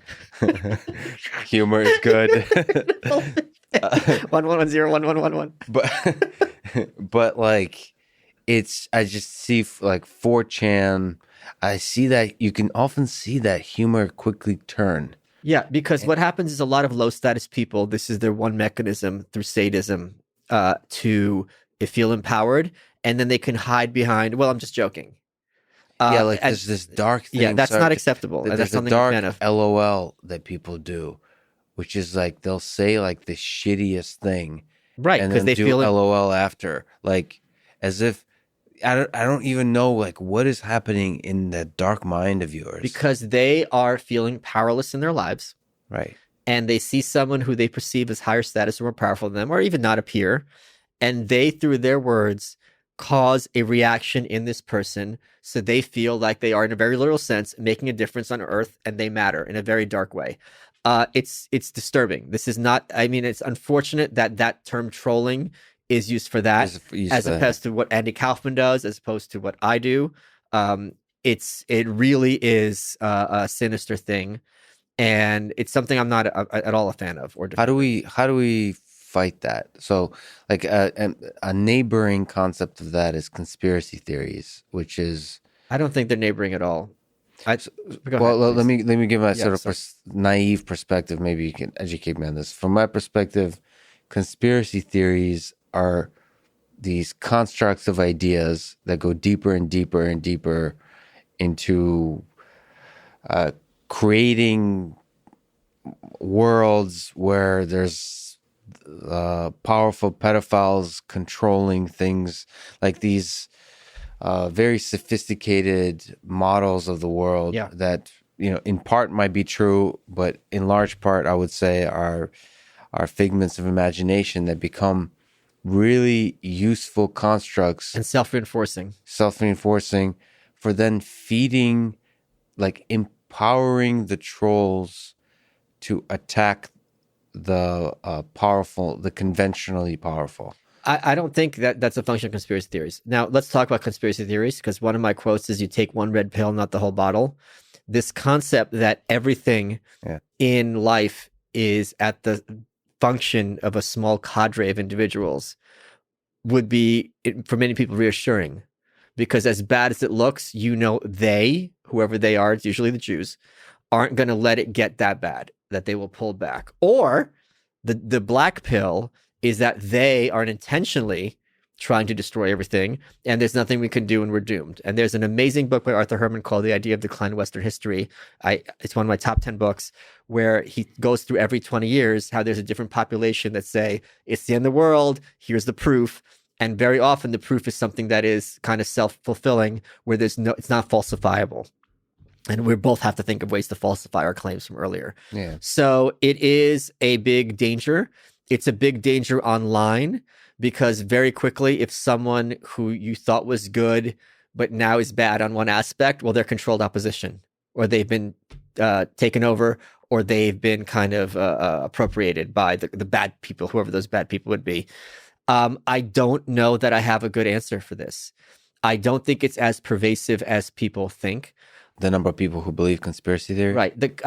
And also conspiracy theory is a term used to dismiss ideas that have some currency. The Constitutional Convention was a conspiracy. The founding fathers got together secretly under swore to secrecy in Philadelphia, said, we're throwing out the Articles of Confederation, we're making a new government, right? Yeah. And Luther Martin left, and he told everyone this is a conspiracy, and they're like, yeah, whatever, Luther Martin. So, and Jeffrey Epstein was a conspiracy, Harvey Weinstein was a conspiracy, Bill Cosby was a conspiracy. They all knew. They didn't care. Communist infiltration in America. There's a great book by Eugene Lyons called The Red Decade. They all knew every atrocity that was done under Stalinism was excused in the West. And if you didn't believe it, you've got this crazy anti-Russia conspiracy. So it's a term that is weaponized in a negative sense, but that does not at all imply that it does not have very negative real life consequences, because it's kind of a cult of one, right? Like, I'm at home on my computer, I buy into this ideology. Anyone who doesn't agree with me, they are blind, they're oblivious. Mom and dad, my friends, you don't get it. We were warned about people like you. And I think there's a very heavy correlation, and I'm not a psychiatrist, of course, between that and certain types of mild mental illness, like, some kind of paranoia, schizophrenia, or things like that. Because after a certain point, if everything is a function of this conspiracy, there's no randomness or beauty in life. Yeah, I mean, I don't know if you can say anything interesting about it in the way of advice of how to take a step into conspiracy theory world without completely going, like, diving deep, because it seems like that's what happens. People can't look at Jeffrey Epstein. I can tell you what the advice I'd have. Seriously and rigorously without going, because you can look at Jeffrey Epstein and say there's a deeper thing. You can always go deeper. Right. It's like Jeffrey Epstein was just a tool of the lizard people, and the lizard people are the well, tool they say Satanists. Satans, in this case. And somehow recently very popular pedophiles somehow always involved. I'm not understanding any of that. I legitimately, I say this both humorously and seriously, I need to look into it. And I guess the bigger question I'm asking, how does a serious human being, somebody with a position at a respectable university, like, look at a conspiracy theory and look into it? When I look at somebody like Jeffrey Epstein, who had a role at MIT. Yeah. Oh, yeah. And I think I'm not happy personally. I wasn't there when Jeffrey Epstein was there. I'm not happy with the behavior of people now about Jeffrey Epstein, about the bureaucracy and everybody's trying to keep quiet, hoping it blows over without really looking into looking in a deep philosophical way of, like, how do we let this human being be among us? Can I give you a better example? Sure. That is kind of conspiratorial. The Speaker of the House, the longest serving Republican Speaker of the House, Dennis Hastert, was a pedophile. He went to jail. The Democrats don't throw this in the Republicans' faces every 5 minutes. Not even Democratic activists. I find that very, very odd and not what I would predict. Now, I'm not saying there's some kind of conspiracy, but when it comes to things like sexual predation, which is something that I'm very, very concerned about. I'm an uncle now. My sister just had her second kid recently. He's adorable. It's something that I don't understand. It feels as if there's a lot of people who want this to all go away. Now, I think it's also because we don't have the vocabulary and framework to discuss it. Because when you start talking about things like children and these kind of issues, we want to believe it's all crap. Because it's, for those of us who aren't in this kind of mindset, the idea that this happens to kids and happens frequently is something so horrible that it's just like, I don't even want to hear it. And that does these children and adult survivors an enormous disservice. So I don't know that I have any particular insight on this. But see, like, how do you, I mean, the Catholic Church, again, there's all these topics that public school teachers are far more proportionally predators of children in the Catholic Church. I mean, I don't know what you're right. You're right. Perhaps I've been, reading a lot about Stalin and Hitler. Yeah. Somehow it's more comforting. Yeah. Like to be able to, and then the atrocities that are happening now, it's a little bit more difficult because there was a New York Times article, sorry to interrupt you, where they had people tracking down child pornography. And I think the article said that they didn't have enough people just to cover the videotapes of infants being raped. And we can even wrap our heads around like reading Lolita. Like, okay, she's 14, 12. Okay, it's still a female. An infant, it's something that, again, like with the Stalin example, we sat down here for 100 years. We would never think of something like this, think of it in a sexual context. It makes no sense. Yeah.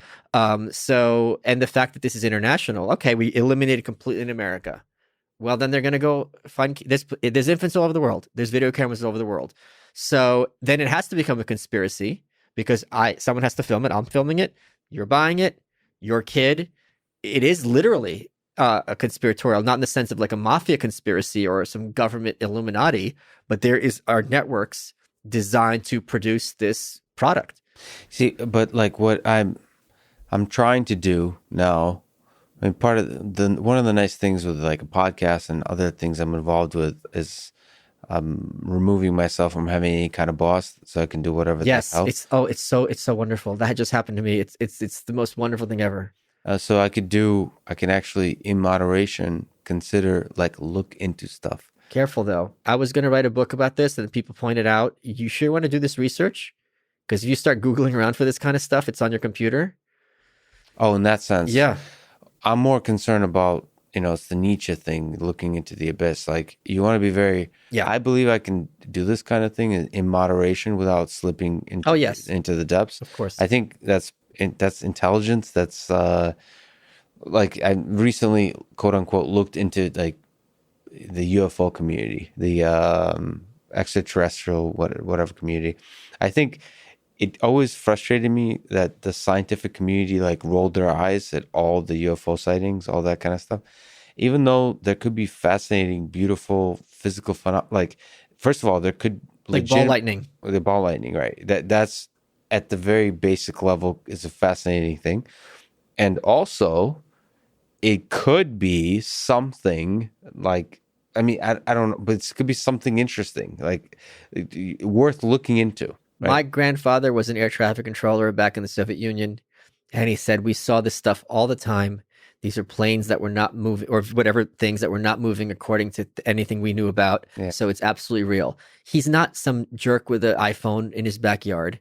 This is a military professional who understood technology, who knew where the secret bases were. Yeah. So if he's telling me it's something, doesn't mean it's Martians, but he's telling me there's something there. And there are many examples of these like military people. These aren't some layman who sees a stork. These are legit people. Yeah. And so it's you can dismiss when you're talking about professionals who are around aircraft all the time, who are familiar with aircraft at the highest levels, and they're seeing things that they can't explain. They're clearly not stupid and they're clearly not uninformed. So there's different ways to dismiss ideas. For example, you were saying that trolling is a good mechanism. I'm against that, but I'm not dismissing it by like rolling my eyes. I'm considering legitimately that you're way smarter than me and you understand the world better than me. Like I'm allowing myself to consider that possibility and thinking about it. Like maybe that's true. Like seriously considering it. That's I feel the way people should approach intelligent people, serious quote unquote people. Scientists should approach conspiracy theories. Like look at it carefully, first of all, is it possible that the earth is flat? It's not trivial to show that the earth is not flat. It's a very good exercise. You should go through it. Yes. But once you go through it, you realize that based on a lot of data and a lot of evidence, and there's a lot of different experiments you could do yourself actually, to show that the earth is not flat. Okay. The same kind of process can be taken for a lot of different conspiracy theories, and it's helpful. And without slipping into the depths of lizard people running everything, that's where I've now listened to 2 episodes of Alex Jones's show because he goes crazy deep into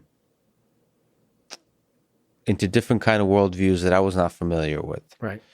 And I don't know what to make of it. I mean, the reason I've been listening to it is because there's been a lot of discussions about platforming of different people. Yeah. And I've been thinking about what does censorship mean. I've been thinking about it, whether, because Joe Rogan said he's going to have Alex on again. And then I enjoyed it as a fan, just the entertainment of it. But then I actually listened to Alex. And I was thinking, is this human being dangerous for the world? Like, is the ideas he's saying dangerous for the world? I'm more concerned with the Russian conspiracy that we had for 3 years. The claim that our election was not legitimate and that everyone in the Trump White House is a stooge of Putin. And the people who said this had no consequences for this. Alex Jones doesn't have the respect that they do. These are both areas of concern for me. But he might if he's given more platform. So like the people who've, and I'd be curious. I'm also a little bit, I don't know what to think about the idea that Russians hacked the election. It seems too easily accepted in the mainstream media. As Hillary Clinton said that how they did it was they had ads on the dark web. Now, you and I both know what the dark web is. So the possibility of ads on the dark web having an influence, a proportional influence on the election is literally zero. Perhaps I should look into it more carefully, but I've found very little good data on exactly what did the Russians do to hack elections. Like technically speaking, what are we talking about here? Like, as opposed to these kind of weird, like the best thing, there's a couple of books and like reporting on like farms, like troll farms, yeah. Troll farms. But let's see the data. Like, how many exactly? What are we talking about? Like, what were they doing? Not just like some anecdotal discussions but like relative to the size of Facebook. Like, if there's a few people, several hundred, say, posting different political things on Facebook, relative to the full size of Facebook, let's look at the full size. Like, right, you're thinking like a scientist. The actual impact, yeah. Like, because it's fascinating the social dynamics of viral information, of videos. When Donald Trump retweets something, I think that's understudied, the effect of that. Like, he retweeted a clip with Joe Rogan and Mike Tyson, where Mike Tyson says that he finds fighting orgasmic. I don't understand that, but it'd be fascinating to think, like, what is the ripple effect on the social dynamic of our society from retweeting a clip about Mike Tyson? What's your favorite Trump tweet? I tuned him out a long time ago. Okay. Unfortunately, I have this goes to you and I have a different relationship with Donald Trump. You appreciate the art form of trolling. This is non-sexual. Non-sexual, yeah. So I tend to prefer Bill Clinton. He's more my type. No, I'm just kidding. I don't know. You don't like that consent stuff. No, no. No, you appreciate the art form of trolling, and Donald Trump is a master. He's the Da Vinci of trolling. So I tend to think that trolling is ultimately destructive for society, and then Donald Trump takes nothing seriously. He's playing a game. He's making a game out of everything. He takes a lot of things seriously. I think he's very committed to international peace. Sorry, I shouldn't speak so strongly. I think he takes, actually, yes, a lot of things seriously. I meant on Twitter and the game of politics. Yeah, he is. He only takes irreverently. Yeah, yeah, and I appreciate it. I just would like to focus on like genuine, real expressions of humanity, especially positive. Well, this is this is my favorite tweet. My fans got it laser etched and put in a block of lucite for me. And he said, "Every time I speak of the losers and haters, I do so with great affection. They cannot help the fact that they were born fucked up." That's an actual Trump tweet. It's my favorite one. That's kind of nice. And that's love. That's love. That's kind of nice. Great affection. That, I mean, exclamation point. Even, I broke legs. What is love? Yeah, the sparks are flying. But I have to kind of analyze that from a literary perspective. But it seems like there's love in there, like a little bit. Like it's a little bit lighthearted. Because he's saying, even when I'm going after them, don't take it so seriously. Yeah. That's nice. It is nice. That's it acknowledging the game of it. That's nice. He's not always. No, nice. Sometimes he's very, very vicious. Yeah. Very vicious. He's done things that I can tell you about that I'm like, this is a bad person.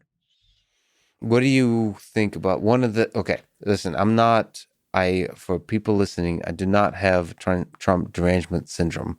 I try to look for the good and the bad in everybody. One thing, perhaps it's irrational, but perhaps because I've been reading history, the one triggering thing for me is the delaying of elections. I believe in elections, and this is the part that you probably disagree with, but I believe in the value of people voting, and I just seen too many dictators. The place where the big switch happens when you question the legitimacy of elections. Who's been questioning the legitimacy of elections for the last 3 years? I've only heard Donald Trump do it the last year, but the last 3 years you're saying somebody else? You don't think, not my president, illegitimate, we're not going to normalize him as president, Russia hacked this election, impeached, you're not a real president. You don't think that's questioning legitimacy of 2016? Yeah, it's a good. I haven't been paying attention enough, but I would imagine that argument has been that I haven't actually heard too many people, but I imagine that's been a popular very thing much to so, say. yeah. Okay, but nevertheless, that's a part that didn't. That's not a statement that gained power enough to say that Barack Obama will keep being president, or Hillary Clinton should be president. Newsweek had that article, how Hillary Clinton could still be president. Newsweek. No, but she's not. That's what I'm saying. My worry isn't saying that the election was illegitimate and people whining at mass scale, Sure. and then Fox News or CNN reporting for years, or books being written for years. My worry is legitimately martial law. A person stays president. So here's the issue. There's a phase shift that happens. I did a book on North Korea. I'm not someone who thinks dictatorship should be taken lightly. I'm not someone who thinks it can't happen here. I think a lot of times people are desperate for dictatorship. So I'm with you. And I think this is something, if you're going to hand wave it away, everyone else hand waved it away. Oh, Hitler's never going to be chancellor. He's a lunatic. Oh, he's please. a joke. He's a joke. They couldn't find a publisher for Mein Kampf in English because this is some guy from some random minor party in Germany spouting nonsense. Who's going to read this crap? So I completely agree with you in that regard. You don't think we're there. My point is, Donald Trump this year had every pathway open to him to declare martial law. The cities are being burnt down. He could have very easily sent in the tanks. And people would have been applauding him from his side. Me feel so good right now. But am I wrong though? No, and what he did, he tweeted out to Mayor Wheeler of Portland. He said, "Call me. We will solve this in minutes, but you have to call."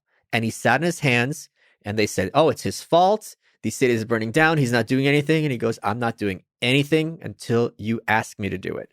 So I think that is, even if you think he's an aspiring dictator, that is at least a sign that there is some restraint on his aspirations.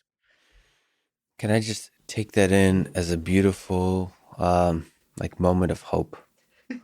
So I'm going to remember this moment. Ted Cruz, beautiful Ted. I'm going to remember that. I mean, I should say that perhaps I'm irrationally. This is the one moment where I feel myself being a little. I don't think you're being irrational. I think there's an asymmetry. Because it's kind of like, okay, if I leave the house, it's like Russian roulette. Yeah, maybe it's like a 1 in 6 shot. I'm pulling the trigger. I'm killing myself, but that's 1 in 6. That's not, and the consequences are so dire that a little paranoia would go a long way. There's something that you can't go back. Yeah, you can't. It's an asymmetry. Yeah, and the thing is, the thing that makes Donald Trump new to me, and again, I'm a little naive in these things, but he surprised me in how many ways he just didn't play by the rules. Yeah. And he's made me, a little ant in this ant colony, think like, well, do you have to play by the rules at all? Right. Like, why are we having elections? Why just say, like, it's coronavirus time? Like, it's not healthy to have elections. Like, we shouldn't be, like, I could, if I put my dictator hat on. Nancy Pelosi said that Joe Biden shouldn't debate. Yeah. Did she? Yes. She says she shouldn't dignify Trump with a debate. He's the president. He could be the worst president on earth, evil, despicable monster. I'll take that as an argument. So she's playing politics, but I don't think that's playing politics. I think there's a certain point where when you start attacking institutions for the emergencies of the moment and acting arbitrarily, that is when things are the slippery slope. Yeah. So you're saying debates is one of the institutions, like that's one of the traditions to have the debates. I think the debates are extremely important. Now, I don't think that someone's a good debater is going to make a good president. I mean, right. that's a big problem. But you're just saying this is attacking just yet another tradition, yet another. You know, like how if you're married to someone and someone throws out the word divorce, you can't unring that bell. You threw it out there.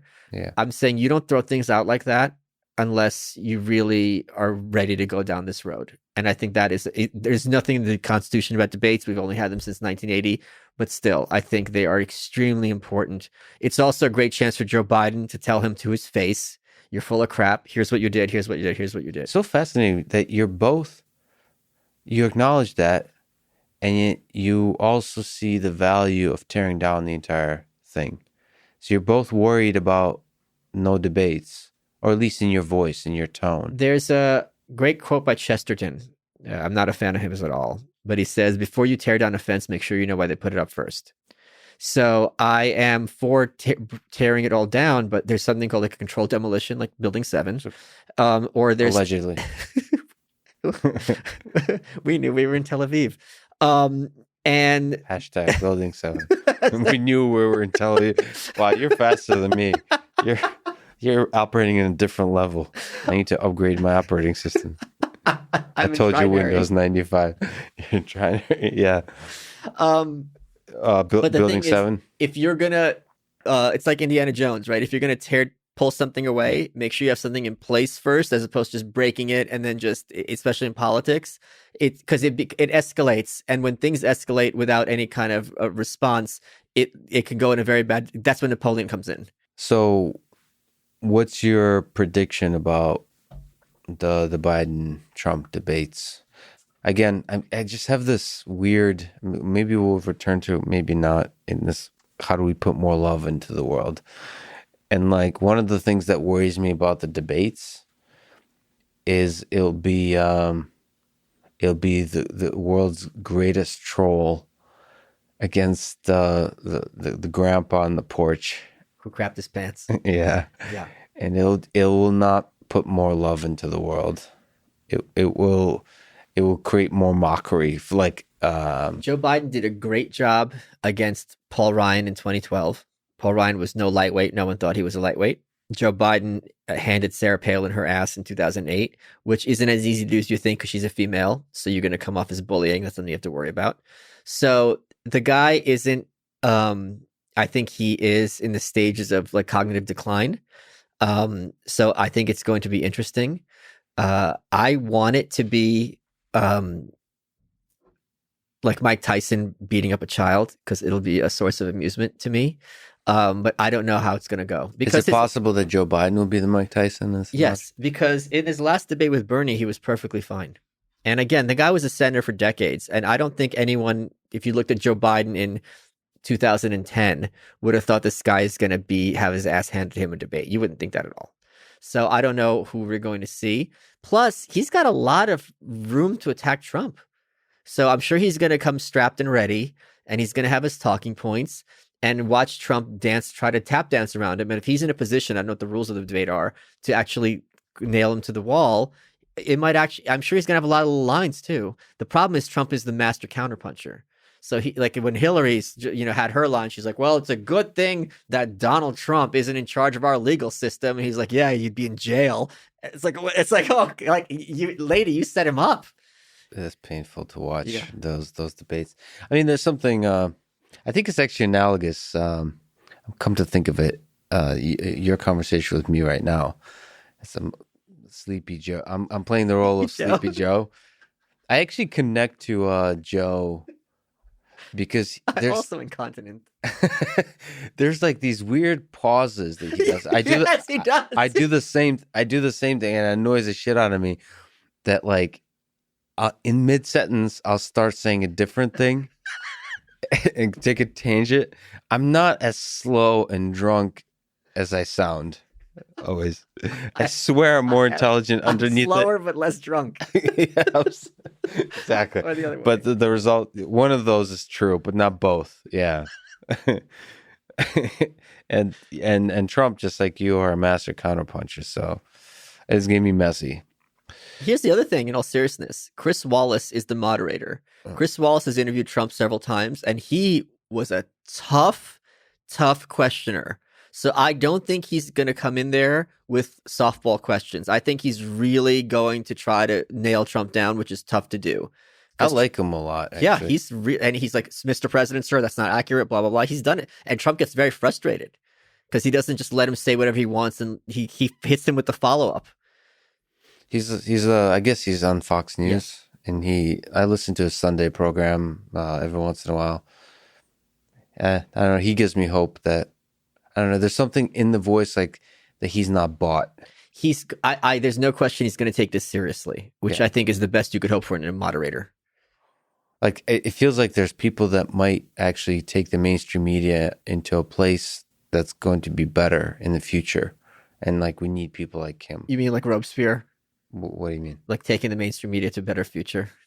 Like bring out the guillotines? Okay. See, you put your anarchist hat back on. I don't think Robespierre is much of an anarchist, but yeah, I get what you're saying. Yeah. You don't think there should be a centralized place for news? There isn't now. Well, that's what mainstream media is supposed to represent, and it's broken. Well, it's not. Whatever. What do you call that?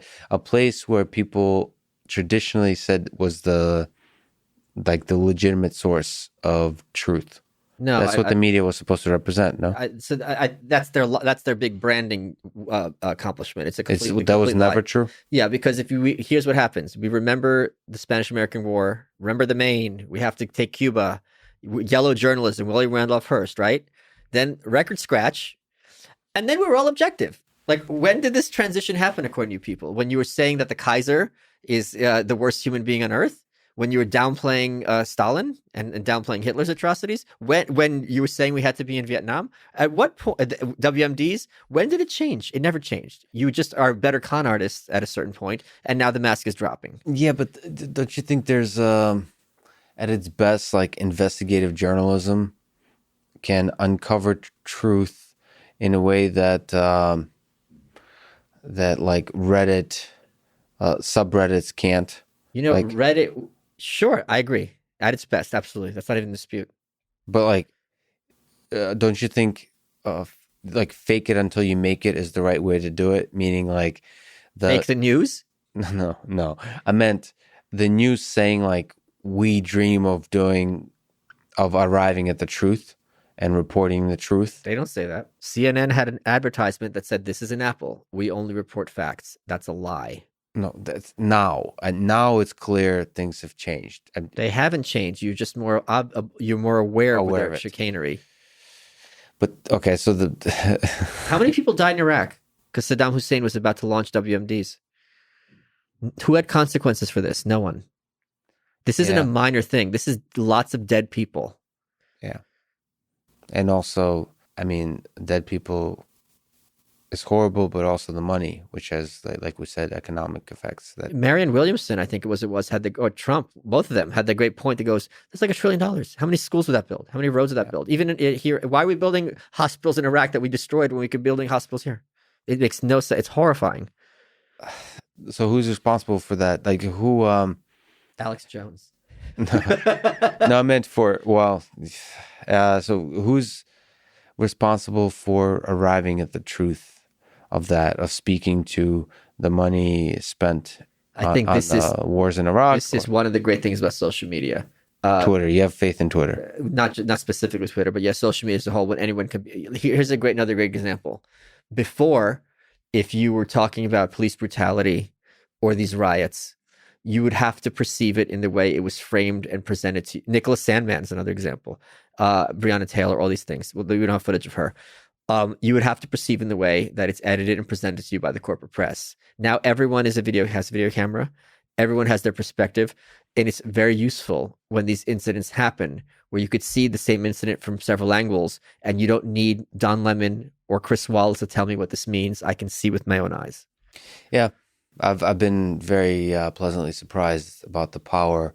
See, like the mob again gets in the way. They get emotional and they destroy like the ability for people to reason. But you're right that truth is unobstructed on social media. Like if you're careful and patient, you can see the truth. Yeah. Like for example, data on COVID, some of the best sources are doctors. Like if you want to know the truth about the coronavirus, what's happening is there's follow people on Twitter. Yeah. There's certain people that are just like source of information versus the CDC and the WHO. Right. That's fast. I mean, it's kind of anarchy, right? It is. It's not kind of, it is anarchy. Yes. I mean, well, there's some censorship and all that kind of stuff. You'd have censorship under anarchy in a sense that you're talking about. Like people be kicked off of Twitter. That's drawing boundaries. How do you kick somebody? Okay. So, I mean, it's a private company. Most people wouldn't say Twitter is working, but that's probably because they take for granted how well it's working and they're just complaining about the small part of it that's broken. Right. Yeah. Okay, another question about... You feel better? No, by the way, I mean, I had a personal gripe with the situation about the... not a personal gripe, but I felt overly emotional about the possibility that there will be some of Donald Trump messing with the election process. But you made me feel better, like Good. Saying like if he had a bunch of opportunities to do what I would have done if I was a dictator, I would the first time those riots over George Floyd, I would instituted martial law. Do you know what I remember very vividly? Is after 9/11, and everyone was waiting for George Bush to give his speech, and he had 98% approval rating. And I remember very vividly because if he had said, "We're suspending the Constitution," everyone would have cheered for him. Like he couldn't get enough support at that time, and he didn't do it. And I can't say anything really good about George W. Bush. I'm not a fan of his, to say the least. So I think you and I, and other people who are familiar with totalitarian regimes to some extent from our ancestry or whatever, from research, should always be the ones freaking out and warning. But we should also be aware of we got a ways to go before it's Hitler. And thankfully, there are a lot of dominoes that have to fall into place before Hitler. It's like the game Secret Hitler. It's a board game. Before Hitler becomes Hitler. Like it's not, especially in America, there's lots of things that have to happen before you really get to that point. I mean, FDR was for all intents and purposes a dictator, but even then, the worst you could say, and this is not something that you should take lightly, was internment of Japanese citizens, but they weren't murdered. They weren't, under lock and key in the sense of like in cells. So things could have gotten a lot worse for him. We have to. I mean, Hitler is such a horrible person to bring up because Mussolini. Yeah, Mussolini is better because Hitler is so closely connected to the atrocities of the Holocaust. Right. There's all the stuff that led up to the war, and the war itself. Say that there was no Holocaust, Hitler would probably be viewed differently. I should think so. Well, I mean, but. You think that's a very controversial stance? You think Hitler would be viewed differently if it wasn't for the Holocaust? Well, I mean, but it's a funny thing that the I would say the death of how many 40, 50 million. I mean, I don't know how you calculate it. Is not seen as bad as the 6 million. Oh yeah, because of Mao and Stalin. Yeah. And but it's interesting. I'm working on it. You're working on the next book I'm talking reminding. about. Well, it's good. I'm glad a good writer is because the world's not reminded. My last book, The New Right, I had to deal with some like the Nazis, and one of the points they make is how come everyone knows about the Holocaust but no one knows about the Holodomor, and they're right. We should know about this because it is a great example of both how the Western media were depraved, but also what human beings are capable of. And those scars are still, many Americans think Russia and Ukraine are the same thing. That like, Trump's in bed with the Ukrainians, Trump's in bed with the Russians. They think it's the same thing. It's for us, it's complete lunacy. But this is the kind of thing where Pol Pot is another example, where people have no clue of what has been done to their fellow man on the face of this earth, and they should know. How much of that do you lay at the hands of communism? How much are you with like a Jordan Peterson who is intricately connecting the atrocities, like you're saying, 1930s Ukraine, where people were starved. So my grandmother recently passed away, and she survived that as a kid, which is it's fat. Those people, I mean, just they're tough. They're tough. Like that whole region is tough because they survived that, and then right after occupation of Nazis, of Germans. How much do you lay that at communism as an ideology versus Stalin the man? I think Lenin was building concentration camps while he was around, and slave labor. I think it's clearly both. There are certain variants of communism that were far, like Khrushchev, and Gorbachev. The reason the Soviet Union fell apart, and this is I'm going to spoil the end of the book. There's an amazing book called Revolution 1989. It's like the most beautiful book I've ever read, by Victor Sebastian. He's a Hungarian author. And basically what happens in 1989, Poland has their elections, and then in 1990, they kind of let in the labor people into the government. And people start crossing borders, in the Eastern Bloc. And you had Honecker from Eastern Germany and Ceausescu from Romania calling Gorbachev, because those are the two toughest ones by communist standards. They go, they're just escaping. We're gonna lose everything. You got to send in the tanks like you did in Hungary, like you did in Czechoslovakia in '68. And Gorbachev goes, I'm not sending the tanks. And they go, dude, if you don't send in the tanks, it's all done. And he goes, nope, I'm not that kind of guy. And they were right. I mean, Ceausescu was personally shot with his wife up against the wall. Honecker, I forget what happened to him, but they all self-liberated. My friend, who was born in Czechoslovakia, his mom was pregnant, under communism, and she never even imagined he'd be free, and he was born under free. And they were all looking around all these countries that self-liberated, because they're like, this is a trick, right? They're trying to figure out who's like not good so that they can arrest us en masse, and they didn't. So even within communism, there are bad guys and better guys. But we talked about anarchy, we talked about democracy. Do you see, like, there's democratic socialism conversations going on in the popular culture? Socialism is seen as like evil, or for some people, great. Sure. What are your thoughts about it as in a political ideology? Evil. So you're on the evil side. Yes. Fundamentally. Yes. What is it? What makes it evil? What's like structurally, if you were to try to analyze, like, sure. I say three ways. Morally, no person has the right to tell another person how to live their life.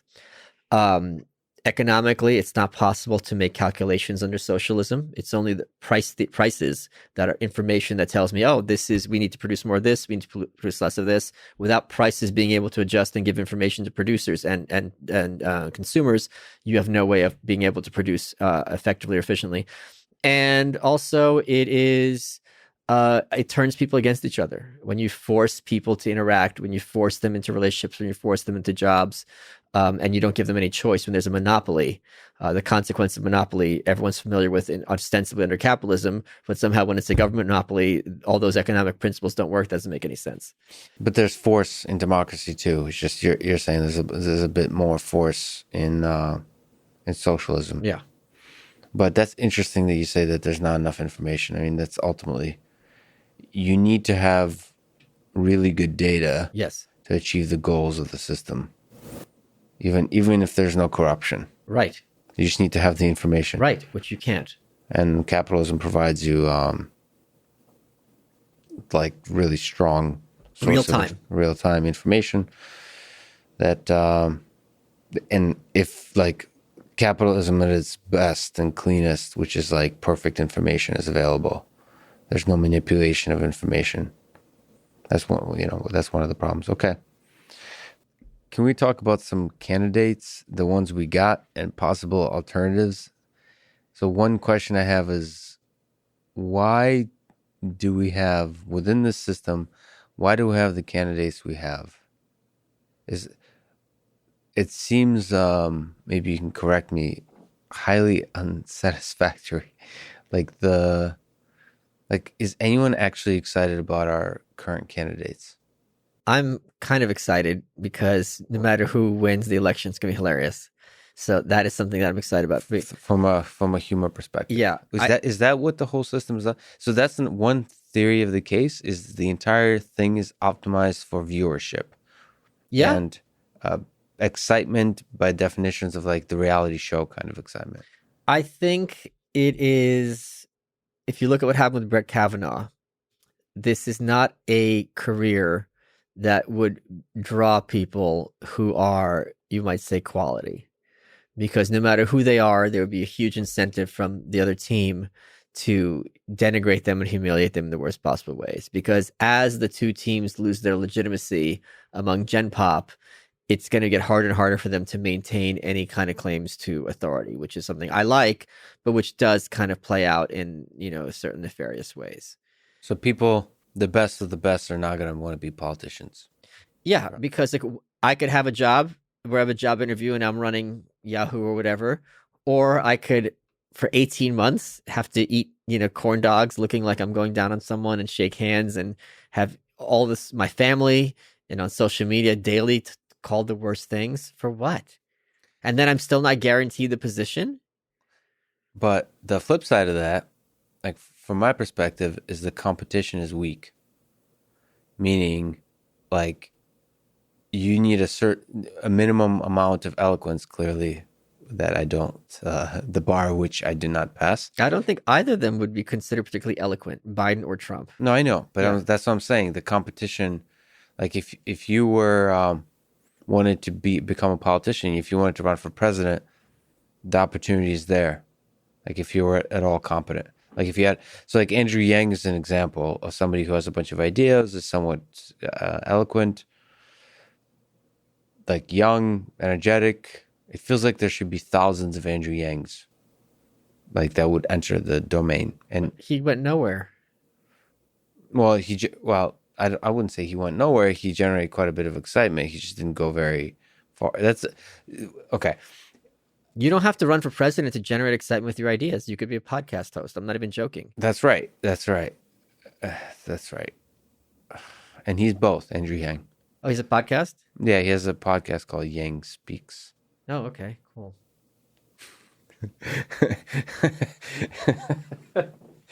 Oh, wow. The music of the way you said, yeah, cool, is the way my mom talks to me when I tell her something exciting going on in my life. Oh, that's nice, honey. Oh, you made a robot. Oh, that's cool. Yeah, makes coffee. Okay. Oh, you're still single, though, aren't you? I wonder why. Make yourself a robot wife? Give me some robot grandchildren. Okay. But first of all, okay, let me ask you about Andrew Yang, because he represents fresh energy. You don't find him fresh or energetic? You don't, like, is there any candidate you wish was in the mix, you wish was one of the last two remaining? Yeah. People like Marianne Williamson, I thought was great. Tulsi, I thought was great. Amy Klobuchar got a bad rap. I think she held her own. Smart. She wasn't particularly funny. That's okay. I think she was non-threatening to a lot of people. What did you like about them? I guess I just named all women. That's interesting. That wasn't even intentional. Tulsi, I like that she was aggressive, has a good resume, and is not staying the course for the establishment. Marianne Williamson, I like because she comes from a place, from what it seems, of genuine compassion. Maybe she's a sociopath. I don't know. I read her book, and it actually affected me profoundly, because it's very rare when you read a book and there's even that one idea that blows your mind and that you kind of think about all the time. And there was one of such idea in her book about, she was teaching something called A Course in Miracles in Hollywood. I think she still teaches it. And this was during the 80s, the height of the AIDS crisis. And all these young men in the prime of their life were dropping like flies. And she's trying to give them hope. Well, good luck. They're dying. No one cares. And they're like, you can't tell us that they're going to cure this. Like, that's a lie. And she goes, what if I told you they're not going to cure it? What if I told you it's going to be to like diabetes? They cut off your foot and you're going to go blind. Would that be something that you can hope for? And when you put it like that, it's like, yeah. Like if you're talking to someone who's like a homeless junkie and you're like, you could be a doctor, you're a lawyer, like cool story. Like you could have a studio apartment with a terrible roommate and a shitty job. But when you're on the street, cooking breakfast in a teaspoon and you hear that, you're like, wait, would that really be so bad? Is that really so much worse than this? No. And it becomes something. So when she put it in those terms, I'm like, wow, this woman that really did a number on me in terms of teaching people how to be hopeful. Small steps. But it's also, then it becomes less of, I need a miracle to be like, oh, this is really manageable. Yeah. It's absurd to think it's impossible. What's your take on Unity 2020 that Brett Weinstein pushed forward? It was DOA. He couldn't even stand up to Twitter. Dead on arrival. He couldn't even stand up to Twitter, let alone, or to Facebook. They got blocked, let alone to the. Isn't that hugely problematic, by the way, that Twitter would block that? No, not at all. I don't know why they blocked it, but I believe, I don't know what problematic means. That's a word that does a lot of work that people wanted to do conceptually. The idea that like unity is like taking the rejects from each party and we're going to like have something that no one likes and therefore it's going to be a compromise is absurd. The last time we had this kind of unity ticket was the Civil War, when you had Andrew Johnson from the Democrats and Lincoln from the Republicans. This was not something that ended well, particularly nicely for both halves of the country. So that's the way you see it, is like the way I saw it. I guess I haven't looked carefully at it. I haven't either, to be fair. Yeah. The way I saw it is emphasizing centrists, which is... How's Tulsi a centrist? Tulsi was involved? Yes, he's trying to push Tulsi and like Jesse Ventura or something. Oh. So, okay, I don't know. I don't know the specifics. As a scientist, you also know centrism is not a coherent term in politics. No, but see, now you're like, what is it? Pleading to authority pleading my ego. No, I'm pleading to how you approach data. If someone is saying the mean is accurate, that only the mean could be anywhere. It's a function of what's around it. Doesn't mean it's true. I don't even know what centrist is supposed to mean, exactly. But what it means to me, there's no idea a centrist. There's more of a center right or center left. To me, what that means is somebody who is a liberal or a conservative, but is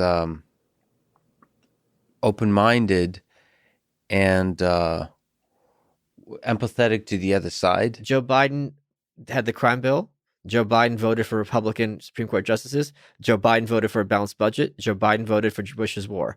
And I'm sure probably I haven't looked this up, the Patriot Act. Yeah. If you want a centrist, you have Joe Biden. Yeah, okay. He's worked very well with the Republicans. That argument could be made. Of course, everybody will always resist that argument. It's undeniable. In fact, during the campaign, some activists started yelling at him at a town hall. Not yelling, just saying, hey, we need open borders.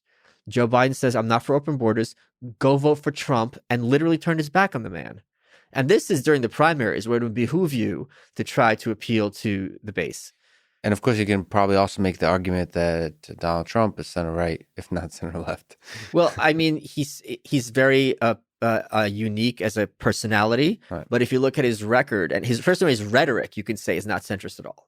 But in terms of how he governs, the budgeting, I mean, has been very moderate. It certainly hasn't been like draconian budget cuts.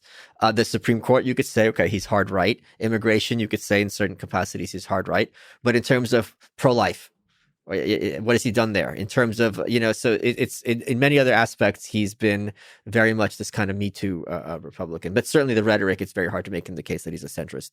So you don't like, is there any other idea you find compelling? Like what I like about Unity 2020 is it's an idea for a different way, for like a different party, a different path forward. So ideas, just like anarchy, is an interesting idea that leads to discourse, that leads to... I don't think it's interesting at all. And here's why I don't think it's interesting. Sweden has 8 parties in its parliament. Iceland, population is like 150,000. They've got 9, I think it was. Czech Republic has 9. Britain has 5. So the claim that 2 parties is censorious of speech. But 3, now all of a sudden it makes no sense, doesn't port to the data, number 1. Number 2 is Donald Trump demonstrated that you can be basically a third party candidate, seize the machinery of a existing party and appropriate to your own ends, as Bernie Sanders did. Bernie Sanders has never been a Democrat. Major credit to him for that's not easy to be elected as senator as an independent. He's done it repeatedly. So these are 2 examples of ossified elites ripe for the picking. So to have a third party makes no real sense. Speaking of which, a party you talk about quite a bit, and let's this is a personal challenge to you. Let me bring up the Libertarian Party. Yeah. And the personal challenge is to go 5 minutes without mocking them. Okay. In discussing this idea. So first of all, what I'm being trolled. Yeah. Okay, I'm being trolled. I'm being trolled. Yeah, I'm being trolled. Okay, yeah, good. Do you remember on Friends? There was an episode where Chandler had to not make fun of people. Like, can you go one day, Chandler? And Phoebe starts telling him about like this UFO she saw, and he's like, "That's very interesting and nice for you." This is exactly that. Okay. So a true master would be able to play within the game within the constraints. Yes. So. No, I'm pretty sure you'll still mock them. But no, I'll stick to the rules. 5 minutes, easy. So first of all, speaking broadly about libertarianism, can you speak to that, how you feel about it, and then also to the Libertarian Party, which is the implementation of it in our current system? So I think libertarianism is a great idea, and I think there's many libertarian ideas that have become much more mainstream, which I'm very, very happy about. I remember there was an article in either New York or New Yorker magazine in the early 90s where they talked about the Cato Institute, which is a libertarian think tank, and they referred to the fact that Cato was against war and against like regulation with a wacky consistency. Because they didn't know how to reconcile these 2 things. I don't remember what the 2 things were, but I remember that expression, wacky consistency. And it wasn't even, we're all taught, and this is very much before the internet, that there's 2 tribes, and if you're pro-life, you have to hate gays, and if you're for socialized medicine, that also means you have to be for free speech. It was just this and like there's a whole menu and you got to sign into all of them. And that menu's terrible. They hate America. They want to destroy it. Right. Oh my God, those are horrible, evil. This is the menu you want. And the Libertarian Party, to some extent, and just libertarians as a whole, said, you can do the Chinese buffet and take a little from column A, a little from column B, and have an ideology that is coherent and consistent, an ideology of peace and non-aggression and things like that. The Libertarian Party takes its model from like the early progressive and populist parties from the early 20th century, which were not very effective in terms of getting people elected, but were extremely effective in terms of getting the 2 major parties to appropriate and adopt their ideas and implement them. And in Britain as well, the Liberal Party got destroyed and became taken over by Labour as the alternative party to the Tories, and have those ideas basically become mainstreamed. So I think that, and my friend who passed away, Eric, I miss him dearly, was their webmaster. And his whole point is, if you don't think about it in terms of a party, in terms of getting people elected, but if you think of it as a party in terms of getting people educated about alternatives, then there's enormous use for that. That was his perspective. And I don't think that's an absurd perspective. But here's some libertarian ideas that have become extremely mainstream. War should be a last resort. This is something we were taught as kids and we all say, but for many years, it's been like, they don't think of it as the last resort. It's like something's bad. Well, it's like the first instinct. Now it's like, let's really give it a week, just a week. Like what's going on in Syria. Is there really going to be a genocide of the Kurds? Things like that. So that's one. Another thing is drug legalization. This was, when you and I were kids, it's crazy. It's only hippies who want to smoke pot. Now it's like, I was on a grand jury, and the point out people make is, are you sure that this 16-year-old who's selling weed, let's say selling, should his life be ruined? Should he be imprisoned with rapists and murderers? Like, if you say yes, but are you sure? You have to acknowledge that that's what you're meaning. And then a lot of people are like, wait a minute, there's got to be a third option. Then he has no consequences or he's imprisoned with a rapist. Like, I'm not comfortable with either of these. And I think the other one is an increasing skepticism. The libertarians were on top of this first, then the hard left, of the police. As of now, asset forfeiture steals more from people than burglaries. What people don't know about what asset forfeiture is, if the cops come to your house and they suspect you haven't been convicted of using your car or your house or whatever in terms of selling drugs, they can take whatever they want, and then you have to sue to prove your innocence and get your property back. It's a complete violation of due process. People don't realize it's going on. It's a great way for the cops to increase their budgets, and it's legal. And libertarians were the first big ones saying, guys, this is not American and this is crazy. And now increasingly people, conservatives and leftists, like, wait a minute, this is, even if you are selling drugs, like they take your house. What are you talking about? So I think those are some mechanisms that libertarianism, though but not by name, has become far more popular. Yeah, it's interesting. So the idea, a coherent set of ideas that eventually get integrated into a two-party system. Yeah. The war, that's an interesting one. You're right. I wonder what the thread there is. I wonder how it connects to 9/11 and so on. But I think that I think the Patriot Act. For people who are politically savvy, were like, oh, okay, this is not a joke. This is really a crazy infringement of our freedoms, and both parties are falling over each other to sign it into law. And the Orwellian name, you don't want to. How can you be against patriotism? What kind of person? You know what I mean? So that, I think, for a lot of people, especially both civil libertarians on the left and a lot of conservatives who are constitutionalists, are like, wait a minute, this isn't. I'm not comfortable with this, and I'm also not comfortable with how comfortable everyone in Washington is with it. You're right. Probably libertarians and libertarianism is a place of ideas, which is why I have a connection to it. Like, I like every time I listen to those folks, I like them. I feel connected to them. I would even sometimes, depending on the day, call myself a libertarian. Well, we're all on the spectrum, so that's why. We're all on the spectrum, yeah. But like when I look at the people that actually rise to the top in terms of like the people who represent the party, this is where like 5 minutes ran out, right? I could go. I'm allowed. You can go. Why are they so weird? Why aren't strong candidates emerging that represent as political like representatives or as like famous speakers, like that represent the ideology? I think libertarians tend to be, I think Jonathan Haidt in his book, in his research, he's a political scientist, and he does a lot of things about how people come to their political conclusions and what factors force people to reach conclusions. And he found that libertarians are the least empathetic and most rationalistic of all the groups. And by that, he means like they think in terms of logic as opposed to like people's feelings. And that has positives and has negatives. And we have the A/B testing with Ron Paul. Ron Paul ran for president as a libertarian nominee. He was the nominee. He got pretty much nowhere in 1988. Then he ran as a return to the Republican Party. He was a congressman for many years from Texas. He ran for the presidency in 2008 and 2012. And in 2008, he stood on stage with Rudy Giuliani and told him that they were here in 9/11 because we're over there, which would have been a shocking, horrifying taboo a few years earlier. Many people were like, holy crap, this is amazing. Giuliani was all offended, and Ron Paul's like... That took some guts, by the way. When I heard that, it was so refreshing. That not what he said, but the fact that he said something that took guts. It made me realize how rare it is for politicians, but even people to say something that takes guts. Well, it's also the idea that like you can't, even if you think America has a right to invade any country on earth as much as it wants and kill people as a consequence of war and blow up their buildings and destroy their country, you can't with a straight face not expect us to have consequences, even if they're consequences from evil people.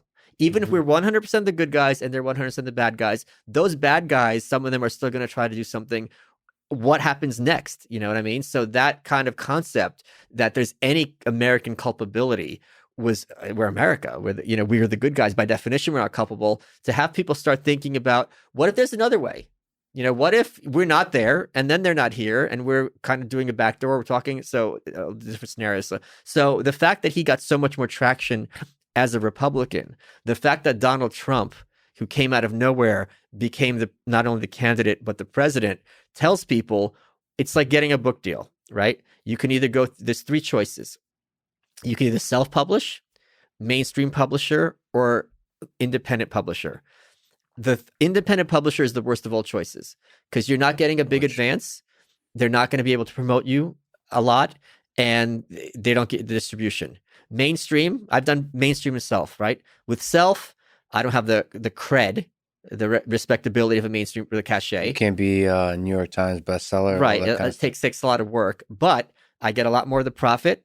If it looks good on the shelf on Amazon, looks identical, so on and so forth. With the mainstream, the benefits and costs are pretty much obvious to most people. So the same thing. It's like you can either be an independent like Ross Perot, or you could be just seize won the party apparatus, which the benefits are enormous there.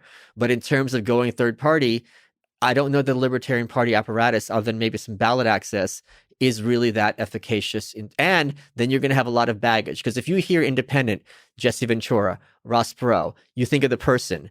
Now you have to define yourself and you have to defend the party. That's two bridges for most people. Brilliantly put. Okay. Thank you. Let me speak to, because I'm speaking to Yaron Brook soon. Oh, gosh. Yeah. I like him. Yeah. So, but that another example, I was... Ask him to tell you a joke about Ayn Rand, if he can do it.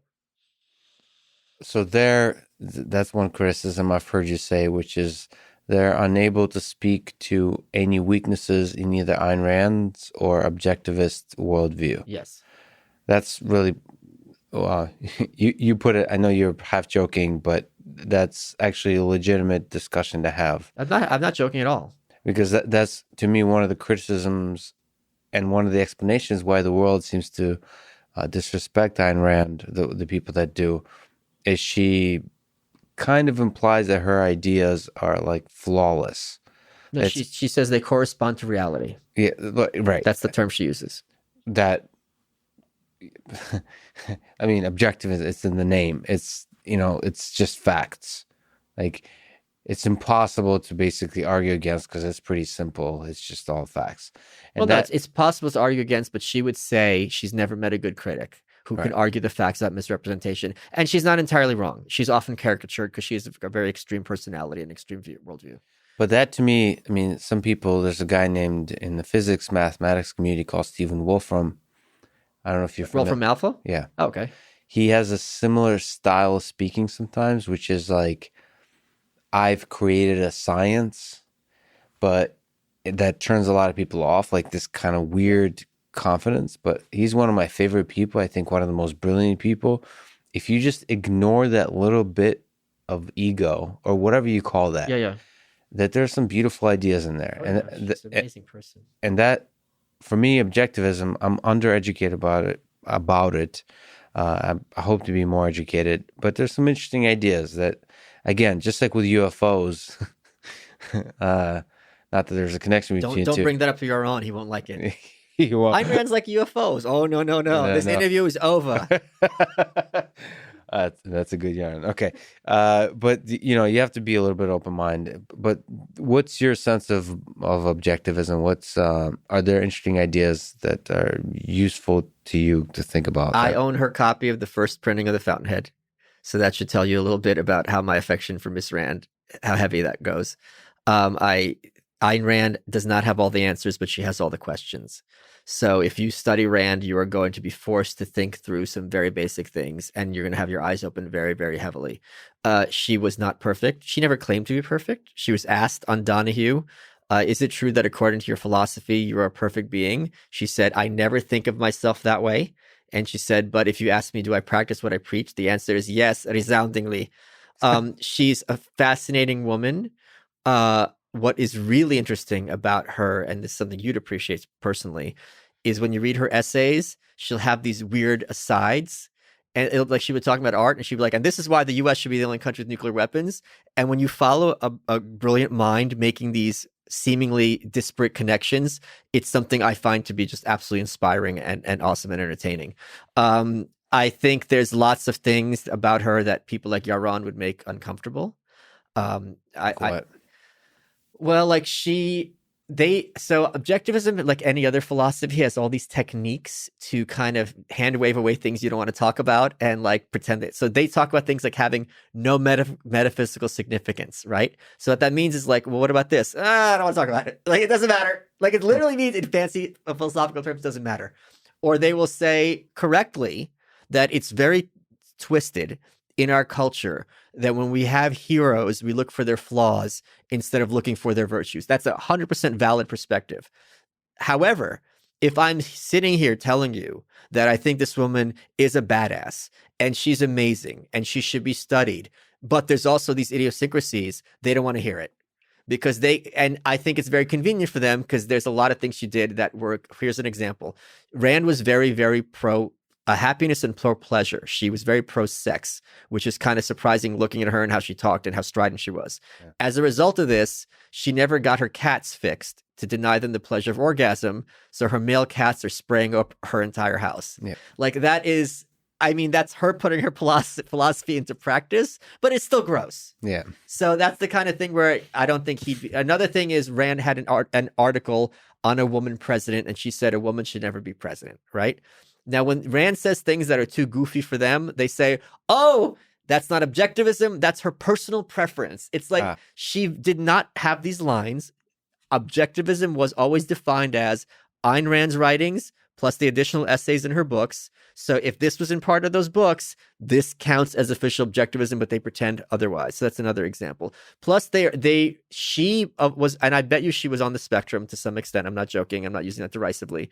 She was of the belief, and not inaccurately, because that humor is used to denigrate and humiliate. And she was thinking about the Jon Stewart type before there was a Jon Stewart. And a lot of times, like how I use mocking. But she was resentful, correctly, that a lot of times people who are great and accomplished, little nobodies, will make a punchline just to bring them down and disbother her. Here's an example I just thought of. I remember when it must have been the 90s. They had a segment of MTV of all these musicians who were making their own perfumes, right? And this girl grabbed Prince's perfume, and before she even smelled it, she had the joke ready. She goes, oh, this smells almost as bad as his music lately. It's like, first of all, I'm sure the perfume's fine. Yeah. And second of all, this is Prince. He's one of the all-time greats, and you can't wait to, denigrate him. Like how, and I want to be like, Rand, like, how dare you? Like as if this perfume in any way mitigates his amazing accomplishments and achievements. Right. You horrible person. But I do have some great Ayn Rand jokes, and he would not be happy about them. The perfume thing, the problem with it is just not funny. Not that. Oh, he sucks. Okay, great.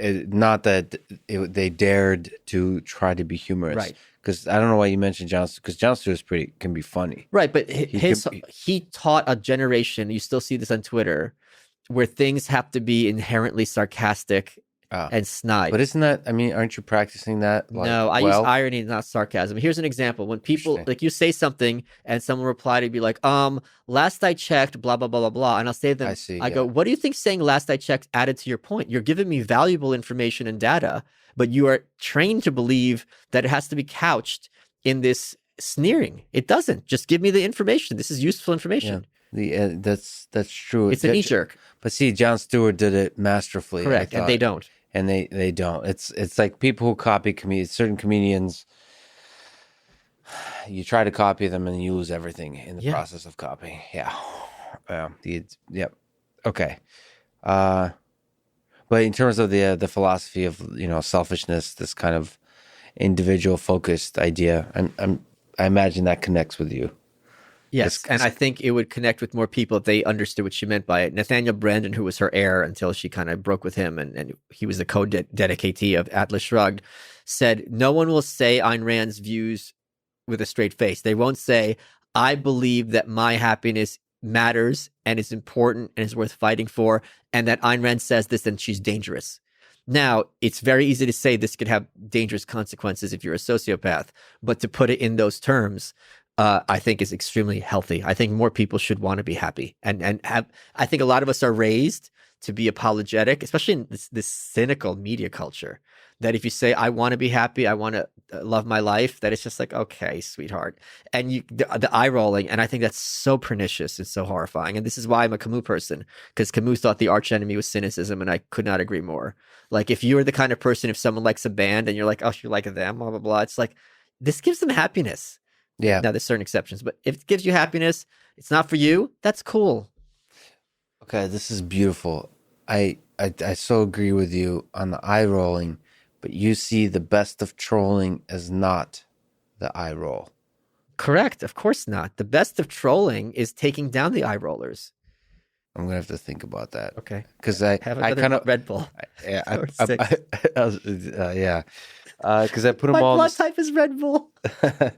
I kind of put them all in the same bin, Okay. and they're not. They're not. They're not. Okay. All right. Here's another example of trolling.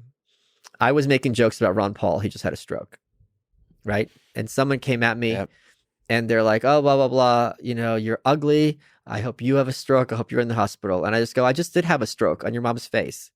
So they came at me, and now they got put in their place with a subpar. I mean, I wasn't clever. You weren't clever. Not particularly. No. Well, one of your things you do, which is interesting, I mean, I give you props in a sense, is you're willing to go farther than people expect you to. Yes, that's fun. Yeah. In fact, I'll probably edit out like half of this podcast because the thing you did, which she kept in, I should mention, is Michaela Peterson now has a podcast, which is nice. I guess, was it on her podcast? She was on mine. She was on yours. We did both, but this is when you're referring to when she was on mine. Yeah. She was on, yeah, right. And you went right for the... So I'll tell you what it was. You don't have to paraphrase. So I opened up, I say, you know, she's Jordan Peterson's dad. And as many people know, he's her dad. Yeah. She's had a long issue with substance addiction. And I said to her, you're most famous for being, Jordan Peterson's daughter. You know, many people, he's changed so many lives around the world. He's been such an enormous influence to me personally that I've started taking benzodiazepines recreationally. And she's like, "Oh my God, Michael, it's so horrible." Yeah, because you pulled me in with this because you're talking. I mean, because he's going through a rough time now. She's going through just everything was just, you pulled me in emotionally. It's like, this is going to be the sweet, Mike is going to be just this wonderful, and then just bam. So that was props to you on that. It wasn't, whatever that is an art form. When done well, it can be taken too far. My criticism is that feels too good for some people. What do you mean? They're too happy being irreverent to show that they don't care about anything. That's another form of cynicism, though. Right. So because you think it's possible to be a troll and still live life to its highest ideal in the Camus sense. I try. That's kind of my ideal. I believe it's not. It becomes a drug. I feel like that takes you, like, I think love ultimately is the way to experience like every moment of every day. You don't think that was an expression of, I honestly think, let's split hairs here, because I think there's something of use here. I do think that me being able to make her laugh about this year of hell she was in does create an element of love and connection between me and her. Yeah, but I know she would say that. Yes, it wasn't that. It was what you said in combination with the sweetness everywhere else, the kindness. It's a very subtle thing, but like, it's like some of the deepest connections we have with others is when we like mock them lovingly. Correct. But like, there's kindness around that. Sometimes not in words, but in like, of course, subtle things. Because it creates an air of being familial. Like, we're through this together. Like, Yeah, that's missing. That's very difficult to do on the internet. I agree with you. That's why my general approach on the internet is to be more like simple, less witty, and more like dumbly loving. And but that's not your core competency, being witty. Me? Yeah. I could be witty. You can be, but I'm saying that's not your core competence. I'm not saying you're bad at it, but I'm saying that's not where you go like organically, especially with strangers. I just feel like nobody's core competence on the internet is, I guess, if you want to bring love to the world, nobody's core competence is, given the current platforms, nobody's core competence is wit. It's very difficult to be witty on the internet while still communicating kindness. Like, I'll give you another example. In the same way that you can in physical space. I'll give you another example. Someone came at me and they were like, they gave me a donation. People do this all the time. And they go, like, I started reading your books because of my wife, and now we watch your shows together. I keep up the good work. And I go, what does her boyfriend think? So that is an example of wit and love, because that person feels seen. I'm acknowledging them. Yeah. I'm also making a joke at their expense. We know it's a joke. Yeah, true. So I think Good point. Language is often used in non-literal ways to cue emotional and connectivity. It's difficult, but it's very difficult. What you've done is difficult to accomplish, but you've done it well. I mean, you've been doing these live streams, which are nice, that people give you a bunch of money and donations and stuff, and then you'll often like make fun of certain aspects of their questions and so on. But it's always long. That's not from love. That is genuine annoyance, because they ask me some really dumb questions. But there's still underlying. It's not even like there's a kind person under that. Yes. That's being communicated.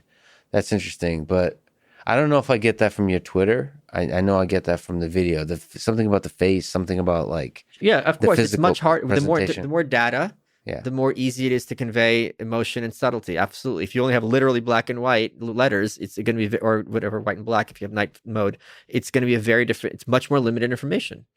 Yeah. But this is the fundamental thing is like, here's another example. Like if they had access to my face, like a lot of times some people don't know who I am and they come at me, calling me a Nazi anti-Semite, right? And I start talking about the Jews and just how terrible the Jews are. Now, all my audience knows I'm Jewish, that I went to yeshiva. So they're sitting there laughing because this person's making an ass of themselves. That person has no idea. But if there was video, then they would be like, okay, wait a minute, something's up. Yeah, something's up. I don't know. I think it's entertaining. I think it's fun, but I don't think it's scalable. And ultimately, I'm trying to figure out this whole trolling thing, because I think it's really destructive. The outrage mobs, the dynamics of Twitter has been really bothering me. Okay. And I've been trying to figure out if we can try to build an alternative to Twitter, perhaps, or try to encourage Twitter to be better, how to have nuanced, healthy conversations. Like, the reason I talk about love isn't just for love's sake. It's just a good base from which to have difficult conversations. Like, that's a good starting point. Because if you start, like, I would argue that the kind of conversation you have on Twitter is fun, but it might not be a good starting point for a difficult, nuanced conversation. Well, I'm not interested in having those conversations with most people. No, I know. But so I agree with you. Your point is valid. Yes. But like I'm saying, so if we were trying to have a difficult, nuanced conversation about, say, race in America or policing, is there racism, institutional racism of policing? Okay. There's the only conversations that have been nuanced about it that I've heard is in the podcasting medium. I agree. Which is the magic of podcasting, which is great. But that's the downside of podcasting is it's a very small number of people. Even if it's in the thousands, it's still small. And then there's millions of people on social media, and they're not having nuanced conversation at all. They're not capable of it. That's the difference in you and I. They have no minds. I believe they are. So there's no data that shows and then both of us aren't being not scientific. You don't have data to support your worldview either. You're making the claim. Well, you are too. No, I'm not. If I'm looking at an object, the claim that it has broken. in mind. Well, no. What your claim is that people are fundamentally stupid. We can do this. Aren't you a martial artist? Yes. How's it feel? I just judo on you. Yeah. Judo. But you really don't think people are deep down like capable of being intelligent? No, not at all. Not deep down, not surface. I'm not joking. I'm not being tongue in cheek. I'm not being cynical. I do not at all think they have this capacity. I'm gonna because you're being so clear about it. You're not even. I'm gonna have to think about you know that. why? Here's evidence for my position, not Yeah. proof. And this is, of course, data that is of little use, but it's of interest. A lot of times when you have an audience as big as mine and people come at you, not only will people say the same thing, the same concept, they'll say the same concept in the same way. That is not a mind. Yeah, that's surface evidence. You're saying this iceberg looks like this from the surface. Yeah. I'm saying there's an iceberg there that, if challenged, can rise to the occasion of deep thinking. And you're saying, nope. Nope. It's just frozen water. Отмороженное. Isn't that the Russian expression? That's ice cream. No, not мороженое. Отмороженное. Doesn't it mean Отмороженное. like no one's there? Actually, I don't know. Yeah, it means like Отмороженное. Yeah, it's like thawed. It means никого дома. Никого дома. Okay, well, so you're challenging me to be a little bit more rigorous. I think I'll try I'm to not challenging you anything. I'm just saying. No, not challenging me, but like I'm challenging myself based on what you're saying, because I'd like to prove you wrong and find actual data to show you wrong. And I think I can, but I would need to get that data. That's funny you said I think I can. When they were working on my biography, Ego and Hubris, the title I had suggested was The Little Engine That Could But Shouldn't. And they didn't like it. I think that's a great title. That's pretty good, yeah. Speaking of biographies, I mean, I read your book or listened to your book. There's an audiobook from you, right? Yeah, I did the audio, yeah. Yeah. You read it? My golas, yes. Okay. So this was I didn't do Yaron Brooks' voice in the book. I did all the different voices because he has lisp, and I didn't want to sound like I was making fun of him. Yeah, I don't remember you reading it, but I was really enjoyed it. You. No, okay, it was good. It was like a year and a half ago. This I can prove. Well, let me at a high level see if you can pull this off. If I ask you, what's the book New Right about?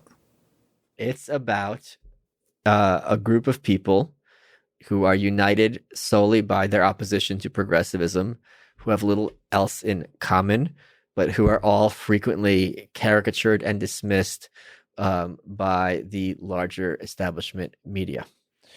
But you give this kind of story of how it came to be. Sure. And to me, like, we're talking about trolls, but the internet side of things is quite interesting. So first of all, how does alt-right connect? So the alt-right is the subset of the new right, which feels that race, not racism, is the most or one of the most important socio-political issues. Are any of those folks like part of the mainstream or worth paying attention to? None are part of the mainstream. The alt-right, yeah, by definition, they would be part of the mainstream. They would not be part of them. No, they would not. I don't know that any of them. Well, worth is not a position. I'm not in a position to say worth. I would say that it is of use to be familiar with their arguments, because to dismiss any school of thought, especially one that has historically gained leverage, in very dark ways, especially in America, in Europe, and other places, just to say, oh, they're racist, I don't need to think about them, it doesn't behoove you. So what lessons do we draw from the 4chan side of things, like the internet side of the movement? Tits or get the fuck out. Can you define every single word in that Tits sentence? are breasts, or get the fuck out. That's from 4chan. Okay, that's what's it mean? Oh, sometimes like a woman will appear in 4chan and they'll just reply, tits or get the fuck out. I'm trying to understand what. Oh, that's the way. I just very slow. Oh, so that's okay. So that's very disrespectful towards female members of the community. I don't understand. Yes, so there's rules to this community, and one of them is we're not very good with women. That's one of the rules? It's more of a principle than a rule. It's a principle? We're not going to ever get laid. That's fundamental principle. Is there? But we are going to get pics. Pics. Sometimes on the internet. Sometimes they GTFO. Okay, so is there other actual principles of?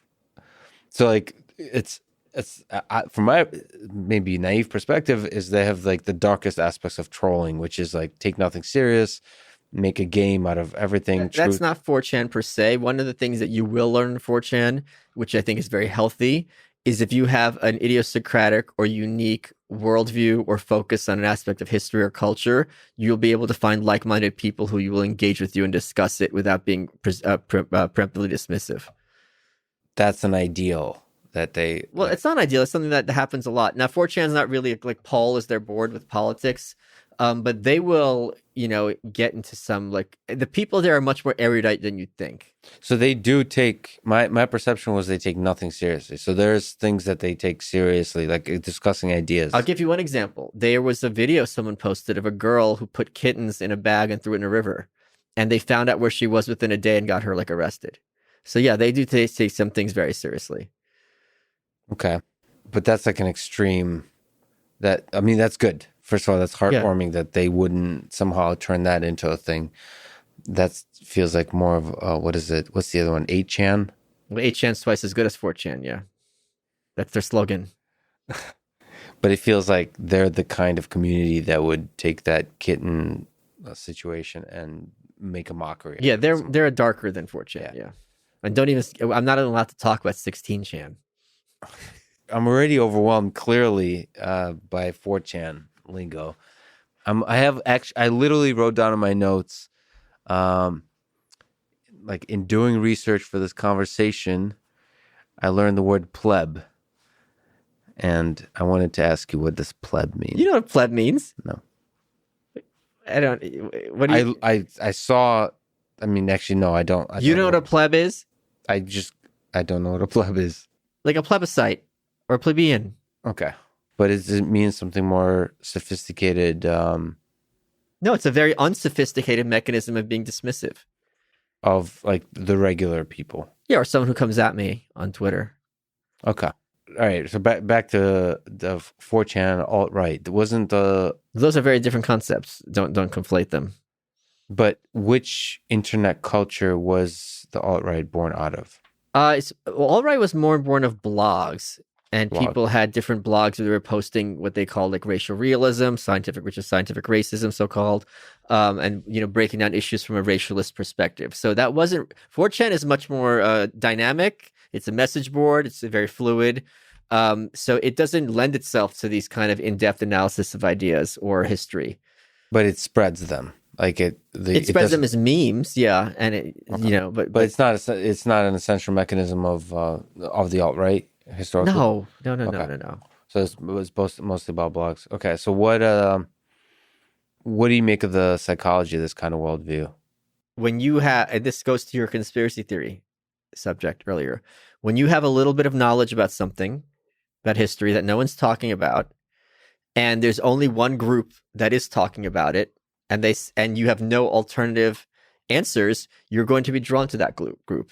So because issues about race, anti-Semitism, homophobia are so taboo in our culture, understandably, there's good reasons. If you start putting things like, how old should you be if you have sex with kids, and just have regular conversations, eventually some people are going to start taking some positions you don't like. So some things have to be sanctified to some extent.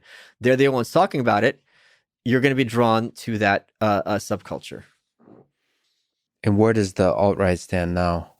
I mean, I hear that term used.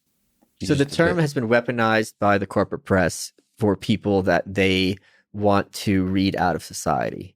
So it's used both on individual levels, like people like Gavin McInnes, Milo Yiannopoulos, some others. I think they've referred to Trump as alt-right. And it's become a slur, just like incel or bot, that has become largely removed from its original meaning. Do you have a sense that there's still a movement that's alt-right, or like... Yeah, they call themselves now... So there's something called the dissident right.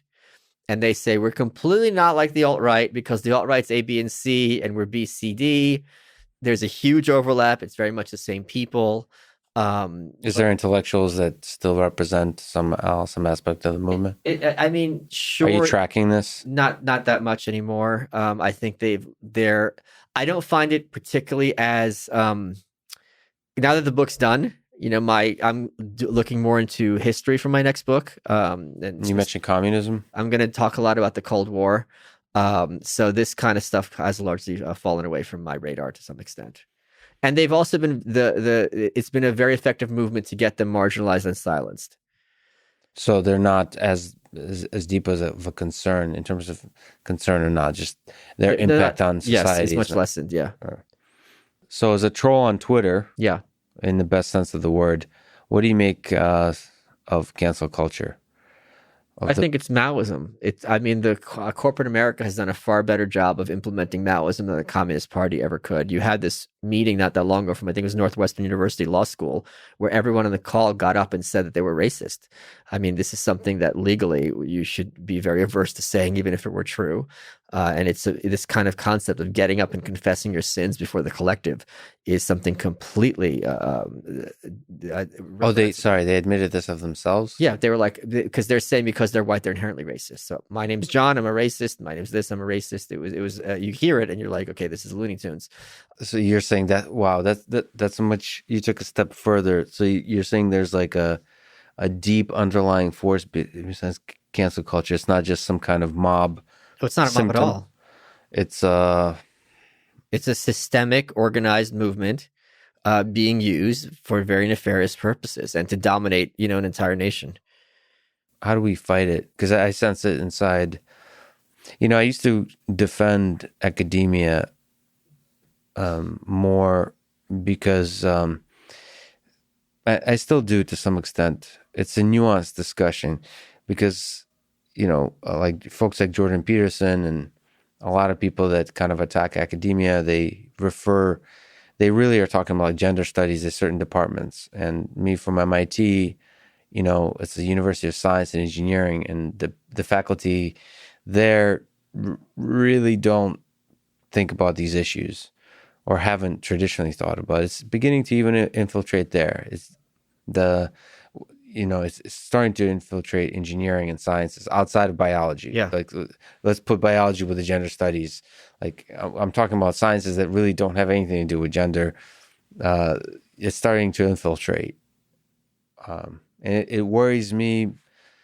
I don't know exactly why. Like, I don't know exactly what the negative effect there would be, except it feels like it's anti-intellectual.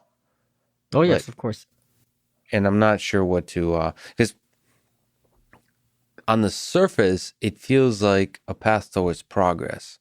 At first, when I'm like zoomed out, just like squinting my eyes, not even in detail looking at things. But when I actually join the conversation to like listen in, the conversation on quote unquote diversity, it quickly makes me realize that there's no interest in making a better world. No, it's about domination. It's about getting, yeah.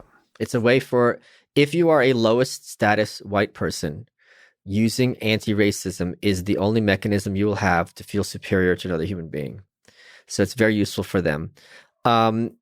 In terms of fighting it, one of my suggestions has been to seize all university endowments, which are the crystallization of privilege, and distribute that money as reparations. So be very effective by turning two populations against each other and strongly diminishing the university's intellectual hegemony. The universities are absolutely the real villains in the picture. Thankfully, they're also the least prepared to be aggressed upon. And after the government and the corporate press, they are the last leg of the stool, and they don't know what's coming, and it's going to get ugly, and I cannot wait. So this is where you and I disagree. We disagree in the sense that you want to dismantle broken institutions. I don't think they're broken. I think they're powerful. working like by design. I think for over 100 years, they have been talking about bringing the next generation of American leaders, which is code for promulgating an ideology based on egalitarian principles and world domination. Let me try to express my lived experience. Okay, sure. Okay.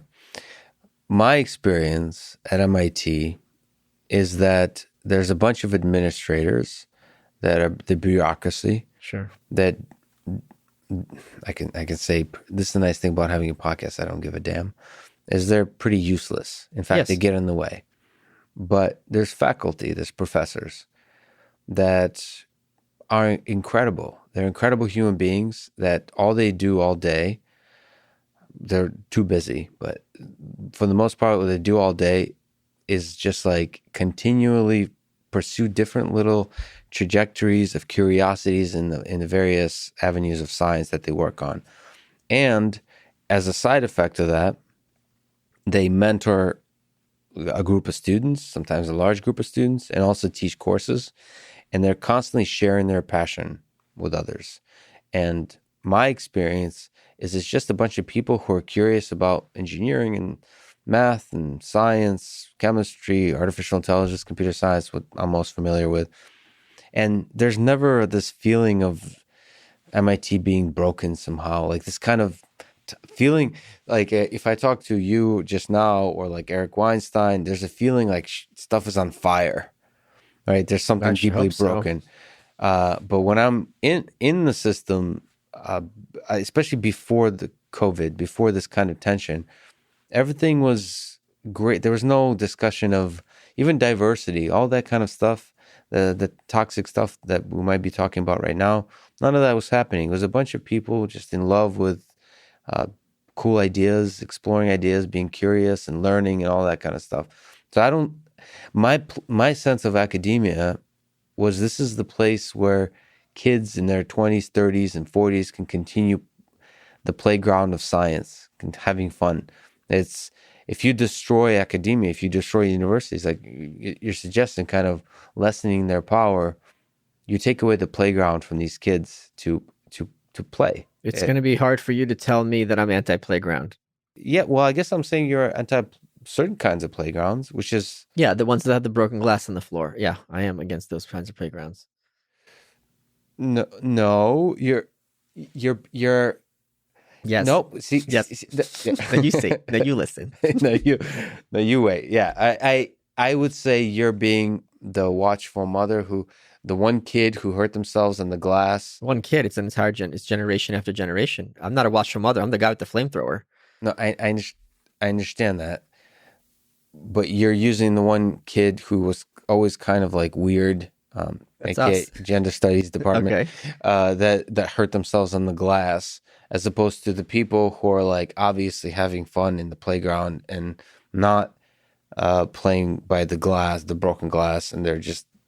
I mean, to me, some of the best innovations in science happen in universities. Okay. Like you can't forget that universities don't have this liberal, like politics, like literally in every conversation until this year, this year, there's something happening. But every conversation I've ever had nothing to do with politics. Trump never came up. None of that ever come up. Nothing. Like all this kind of idea that there's liberal, all that, but that's in the humanities. But do you think MIT, Massachusetts Institute of Technology, might be a little bit of an outlier? Yeah, that probably is. Yeah.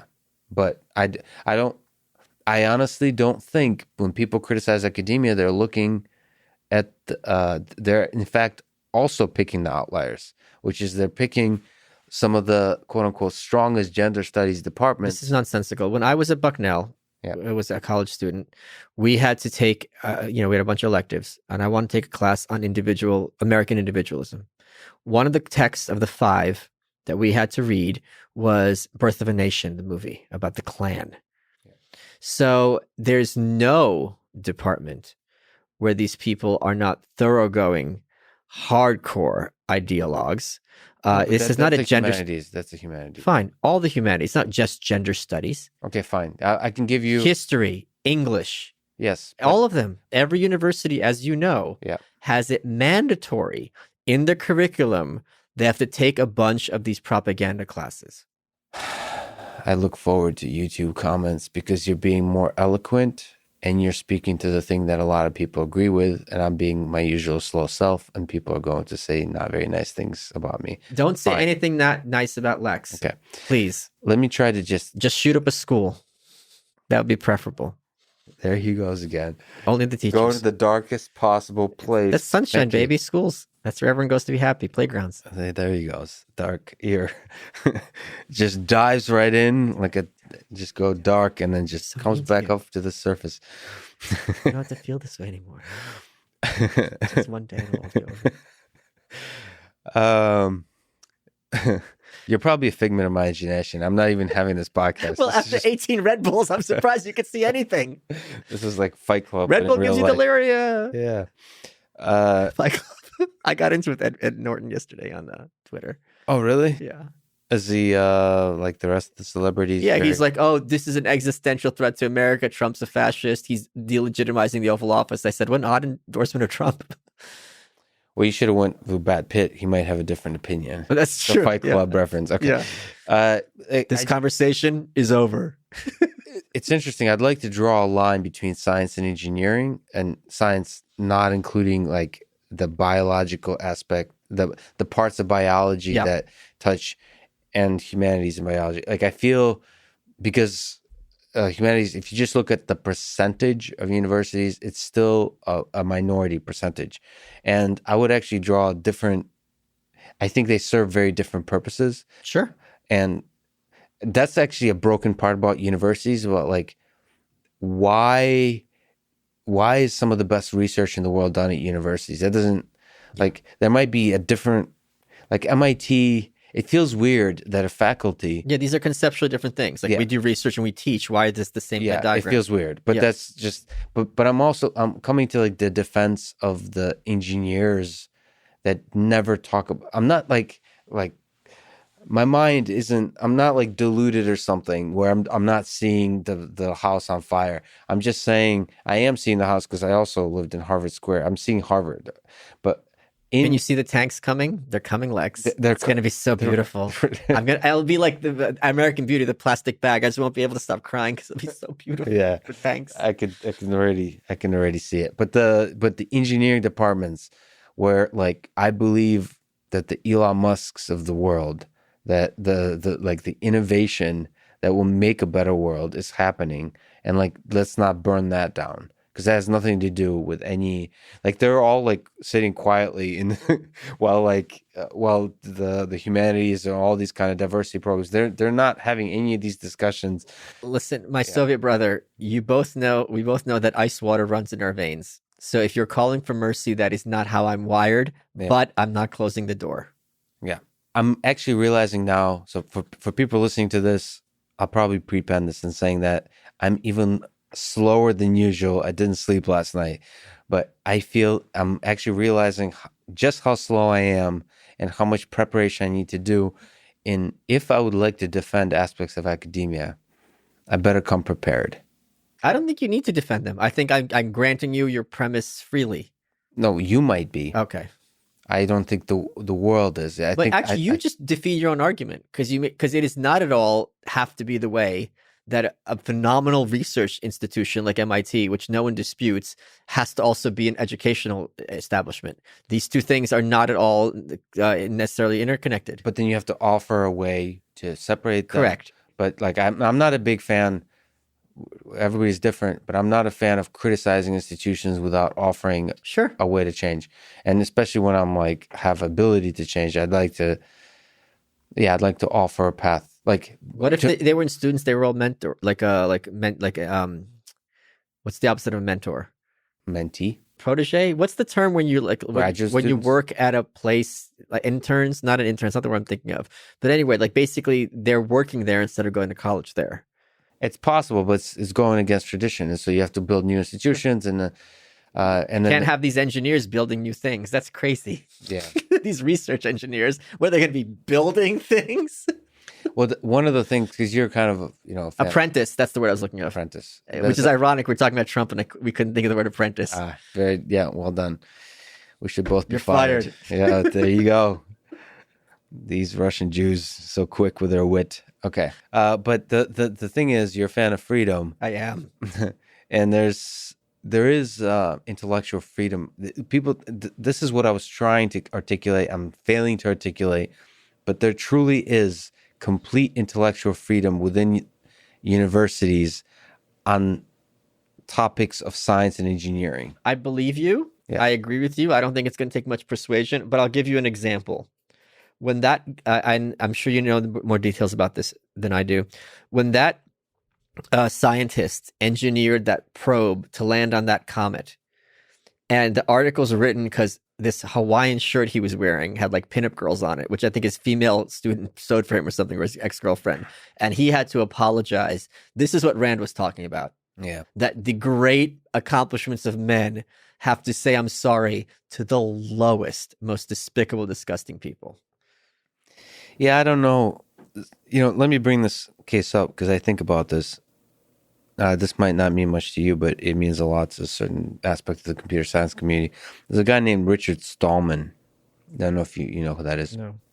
He's the founder of the Free Software Foundation. He's like a big Linux. He's one of the key people in the history of computer science, one of those open source people, right? But he is like, I believe he's one of the hardcore ones, which is like all software should be free. Okay. So it's very interesting personality, very key person in the GNU, just like Linus Torvald, key person. So, but he also kind of speaks his mind. Okay. And on a certain chain of conversations at MIT that was leaked to the New York Times, then was published, led him to be fired or pushed out of MIT recently, maybe a year ago. And it always sat weird with me. So what happened is there's a few undergraduate students that called Marvin Minsky. Not sure if you're familiar with who that is. I've heard the name. He's one of the seminal people in artificial intelligence. They said that they called him a rapist because he met with Jeffrey Epstein, and Jeffrey Epstein solicited. These are the best facts known to me that I'm aware of. That's what was stated on the chain. Is he solicited a 17, but it might have been an 18-year-old girl, to come up to Marvin Minsky and ask him if he wanted to have sex with her. So Jeffrey Epstein told the girl. Yeah. She came up to Marvin Minsky, who was at that time I think 7 years old, and his wife was there too, Marvin Minsky's wife, and he said no, or like, awkwardly saying, no, thank you. Yeah. No, thanks. And that was stated in the email thread as Marvin participating in sexual assault and rape of this unwilling sexual assault, and it was called rape of this person, right? Of this woman that propositioned him. And then Richard Stallman, he's kind of known for this. You make fun of me being a robot, but he's kind of like a debugger. He's like, well, that sentence is not, what you said is not correct. So he like corrected the person, basically made it seem like the use of the word rape is not correct because that's not the definition of rape. Yeah. And then he was attacked for saying, oh, now you're playing with definitions of rape. Rape is the answer, right? And then that was leaked in him defending. So the way it was leaked, it was reported as him defending rape. That's the way it was reported. And he was pushed out, and he didn't really give a damn.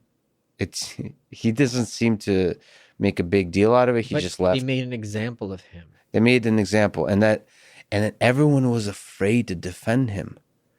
So, like, there's a bunch of faculty. Dude, you're from the Soviet Union. Doesn't this hit close to home for you? I don't know what to think of it. It hits close to home, but it was basically, at least at MIT. Now, MIT is such a light place with this. It's not common at MIT, but it was like 18, 19-year-old kids, undergraduate kids, with this kind of fire in them.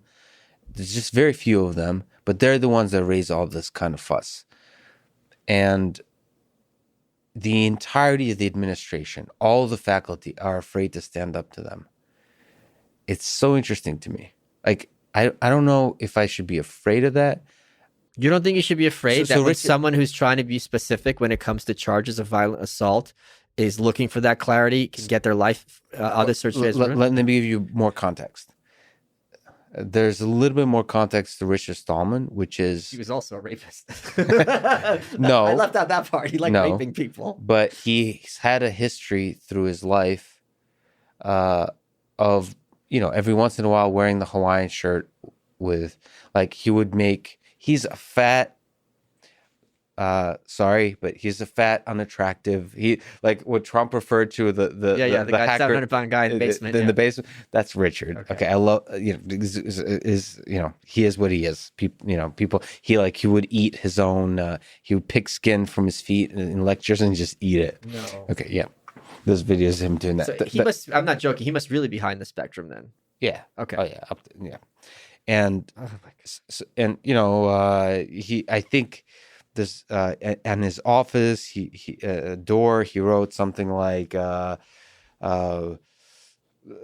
hacker plus lover of ladies or something like that, like something kind of so unprofessional. Yeah, unprofessional and a little creepy. Yeah, like, no, that's fair. That is, yeah. So he was also. So they were looking for an excuse to get rid of him. It sounds like. No, he was just who's they? The administration.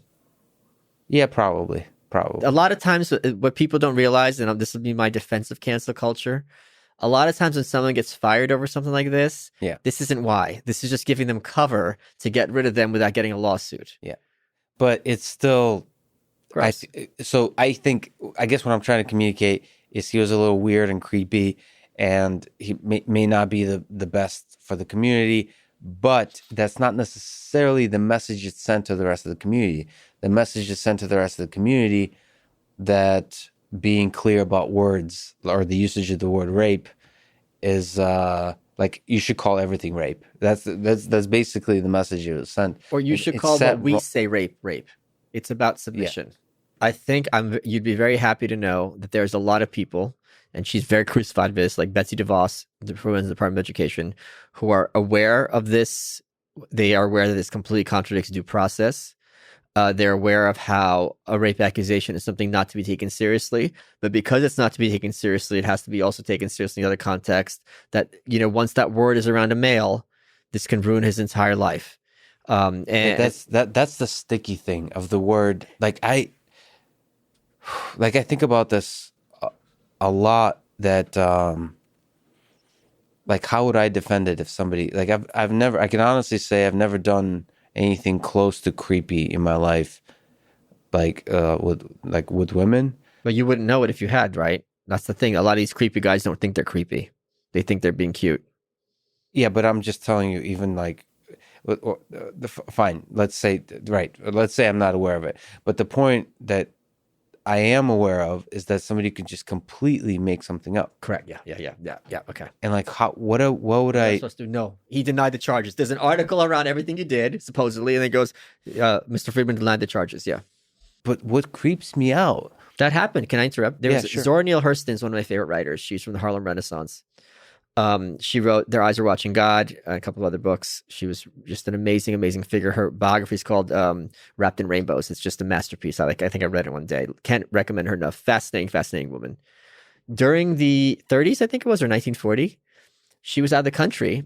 She was accused of molesting a teenage boy. She wasn't in America. This could be proven. So it's absolutely false. Not even a question. She was indicted. And she wanted to kill herself. Because she's like, people are going to see these things and they're going to think maybe there's some truth to it. Maybe it was voluntary. What they're just going to, and you could understand why she'd be suicidal over this.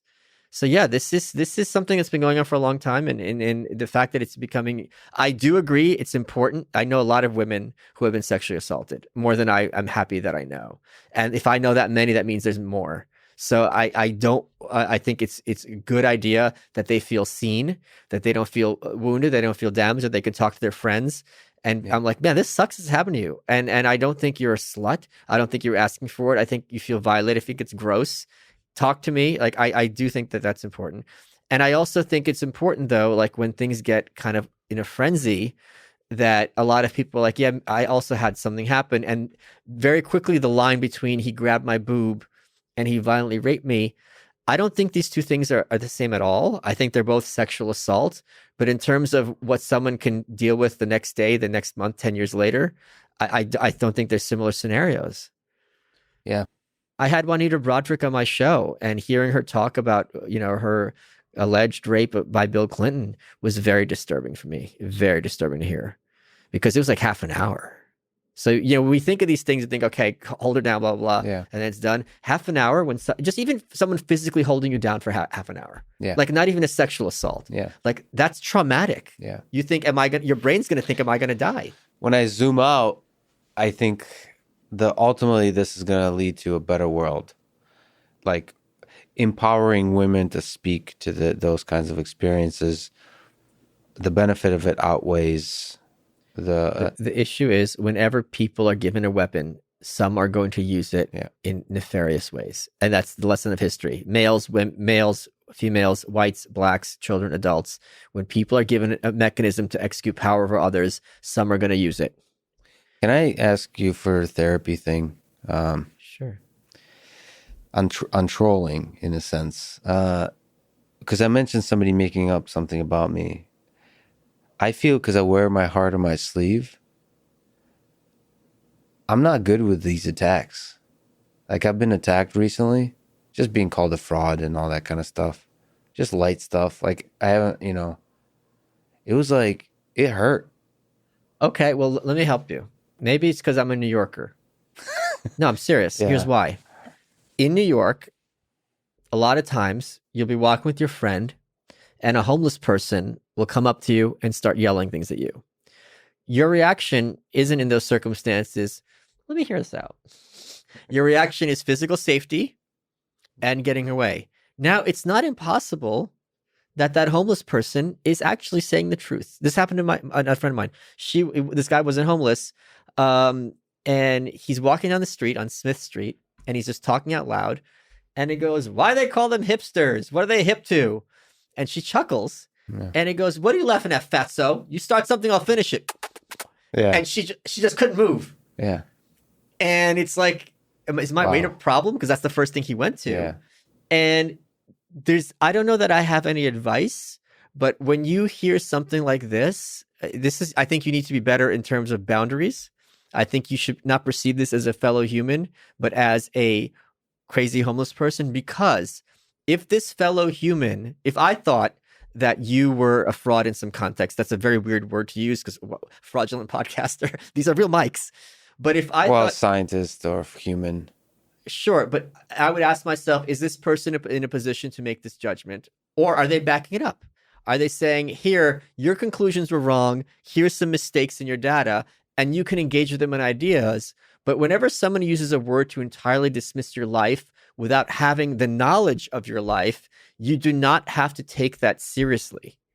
I appreciate that kind of idea, but some things aren't about data. Like, I see myself as a fraud often, and it's more psychology of it. If I can reduce something to reason, I can probably be fine. My worry is the same as the worry of like teenage girls that get bullied online. It's like when I'm being open and fragile on the internet, it affects me in a way where I can't. The reason doesn't help. So it helps me. You don't block people enough. I'm very heavy with the blocking. No, I very heavy. I block. It's helped a lot. Any aggressive banality, I block immediately. I also think time is going to help. I don't think you didn't grow up wanting to be a podcaster, right? That wasn't your aspiration. So in some sense, you are going to feel like a fraud because you're like, what? I don't have any training for this. I have training for a scientist. I can talk to you about artificial intelligence for literally hours. But in terms of this, like, I don't know what I'm doing. I'm kind of, so when they call you a fake, it's like, yeah, you're kind of right. Because like, I did kind of stumble into this, and this is not my pedigree. So I think that kind of probably speaks to you on some level. Well, but they're attacking not the podcasting thing, but more like the same. People call Elon Musk a fraud too, which that's the way I rationalize it. Like, well, if they're calling him a fraud, and they're calling me a fraud, that like even if you have rockets that go into like if you successfully have rockets landing back on Earth, reusable rockets, you're still being called a fraud. Then it's okay. Not necessarily. It could be that he's not a fraud. You really are. It's not resonating with you because your brain knows the logic, so you can't trick yourself. But But I don't know. This whole trolling thing, you seem to be much better at seeing it as a game. You know why? Because you are under the delusion that every human being is capable of intelligent, reasoned decision. Still think I'm right. And I perceive them as literally animals. So when a dog starts barking, all it's saying is that the dog is agitated. And this is not going to change my life one iota other than crossing the street, perhaps. Yeah. I'm going to prove you wrong one day. If you're going to kill yourself because they're going to drive you to it. No. But first shoot up a school. But if I don't, I'll prove you wrong. Okay. I'll bring the data. And they'd be like, you're right, Lex. I have the receipts. I have the receipts. Okay. So we mentioned Camus. Oh yeah, I love him.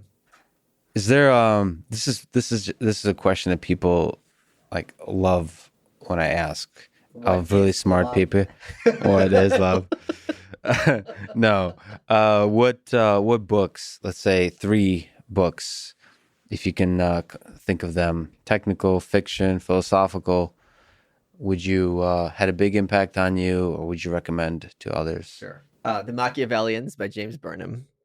This is a book about how politics works in reality as opposed to how people imagine it working. Mencius Moldbug, who's a figure in these circles who's respected by a lot of people. I was giving a talk and there was a bunch of panelists and we were asked, what book would you recommend? I said The Machiavellians. Independently of me, that was the book he had recommended. It's out of print. It's hard to find, but that would be one. Is that his book or no? James Burnham. It came out in 1941, I think. So can you pause on the Mulches? What's Mencius Moldbug. That's a code name, right? That guy. Pen name, yeah. That guy's pen. Curtis Yarvin is his real name. He swims in your circles. Which circles? He does some kind of programming. Oh, he's originally programmed. Yeah. He comes up as a person that I should talk with or I should know about. But then I read a few of his things and they seem quite dangerous. They're very long and verbose, but I think he's an amazing thinker. Yeah, but he's the one who had the idea of sending the tanks to Harvard Yard. But doesn't he have like, he has some radical views. I forget what they are. Very radical views. Yeah, he wants a military coup.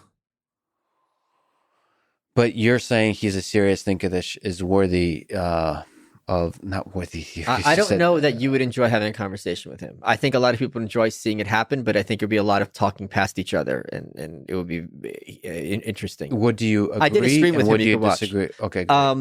What do you agree? What do you disagree with? I agree with him that politics has to be looked at objectively and without kind of an emotional connection to different schools. I talk about him a lot in my book on the New Right.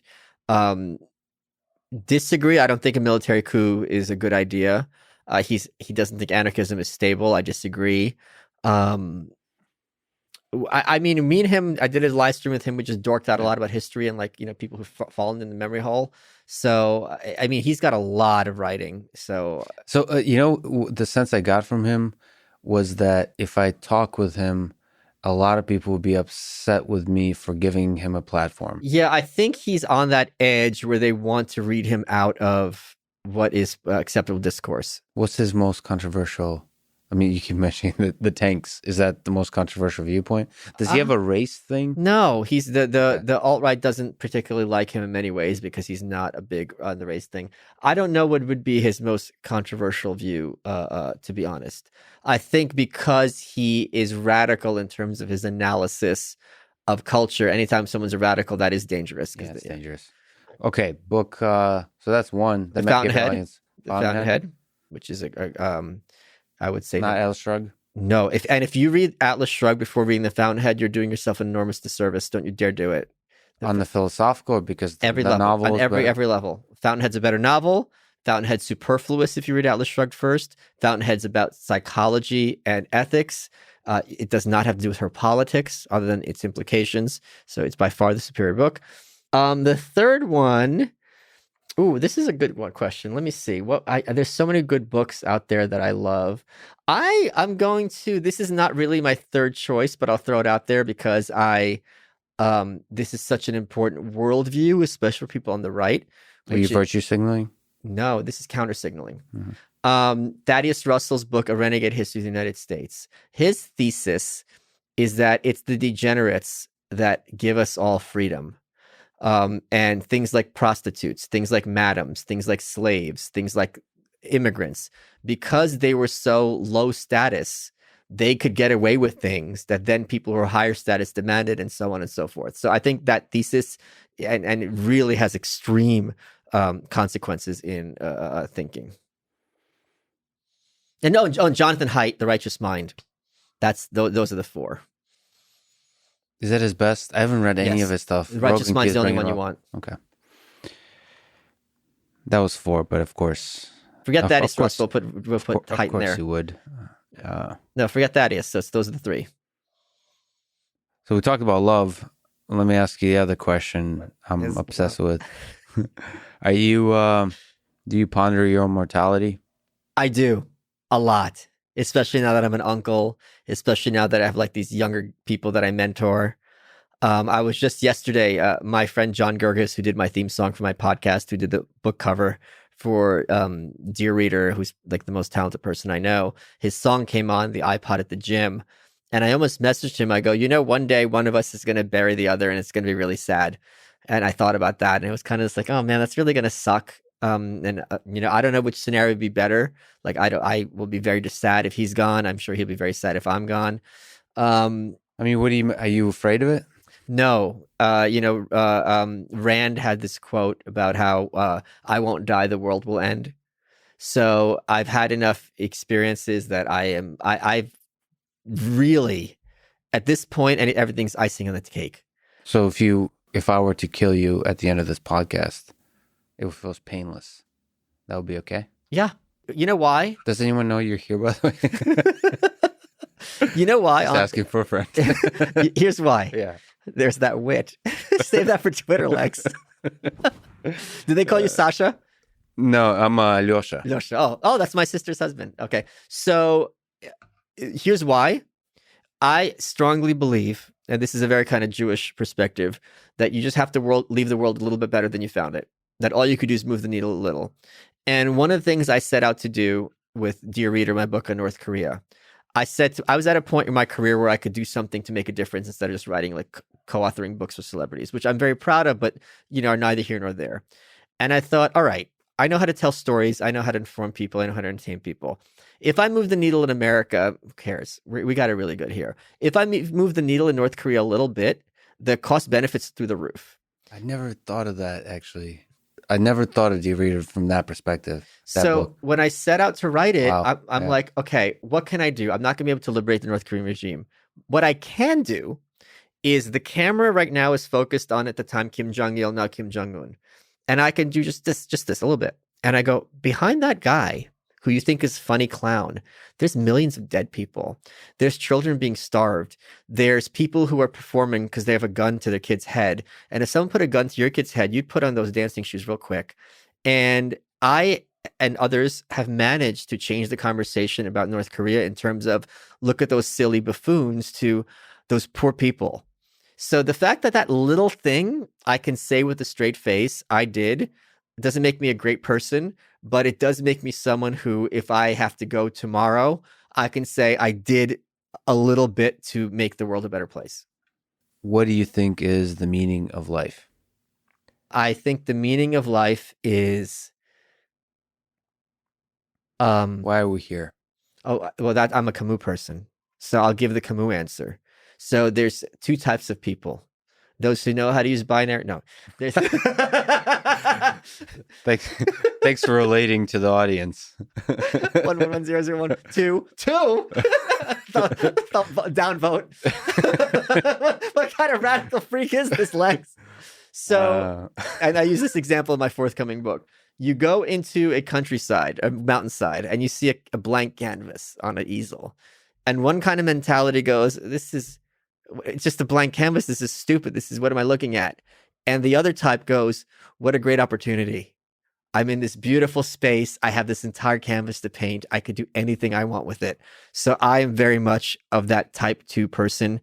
And I hope others start to think of life in that way. You and I have both been more successful than we expected to, especially growing up, and in ways we did not expect. And when you're young, you are so intent on driving the car. And after a certain point, you realize it's not about driving the car. You're being a surfer, that you can only control this little board and you have no idea where the waves will take you. And sometimes you're going to fall down and sometimes it's really going to suck and you're going to swallow some salt water. But at a certain point, you stop trying to drive and you're like, this is freaking awesome. And I have no idea where it's going to go. Beautifully put. I know I speak for a lot of people. First of all, everyone loves the game you play on the internet. It's fun. Not everyone. You make the world, not everyone. Today, oof, they came for me hard. But it makes the world seem fun, and especially in this dark time, it's much appreciated, and we can't wait till the next book and the many to come, and to hopefully many more Joe Rogan appearances.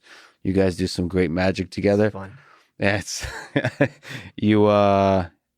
you're one of my favorite guests on his show, so I can't wait, especially if you can make it before the election.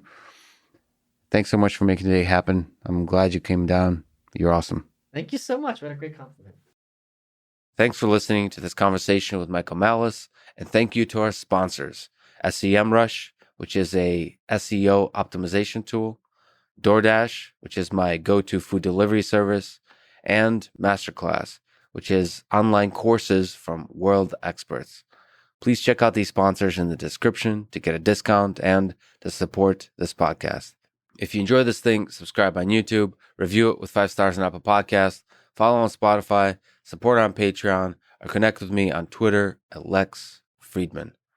And now, let me leave you with some words from Michael Malice. Conservatism is progressivism driving the speed limit. Thank you for listening, and hope to see you next time.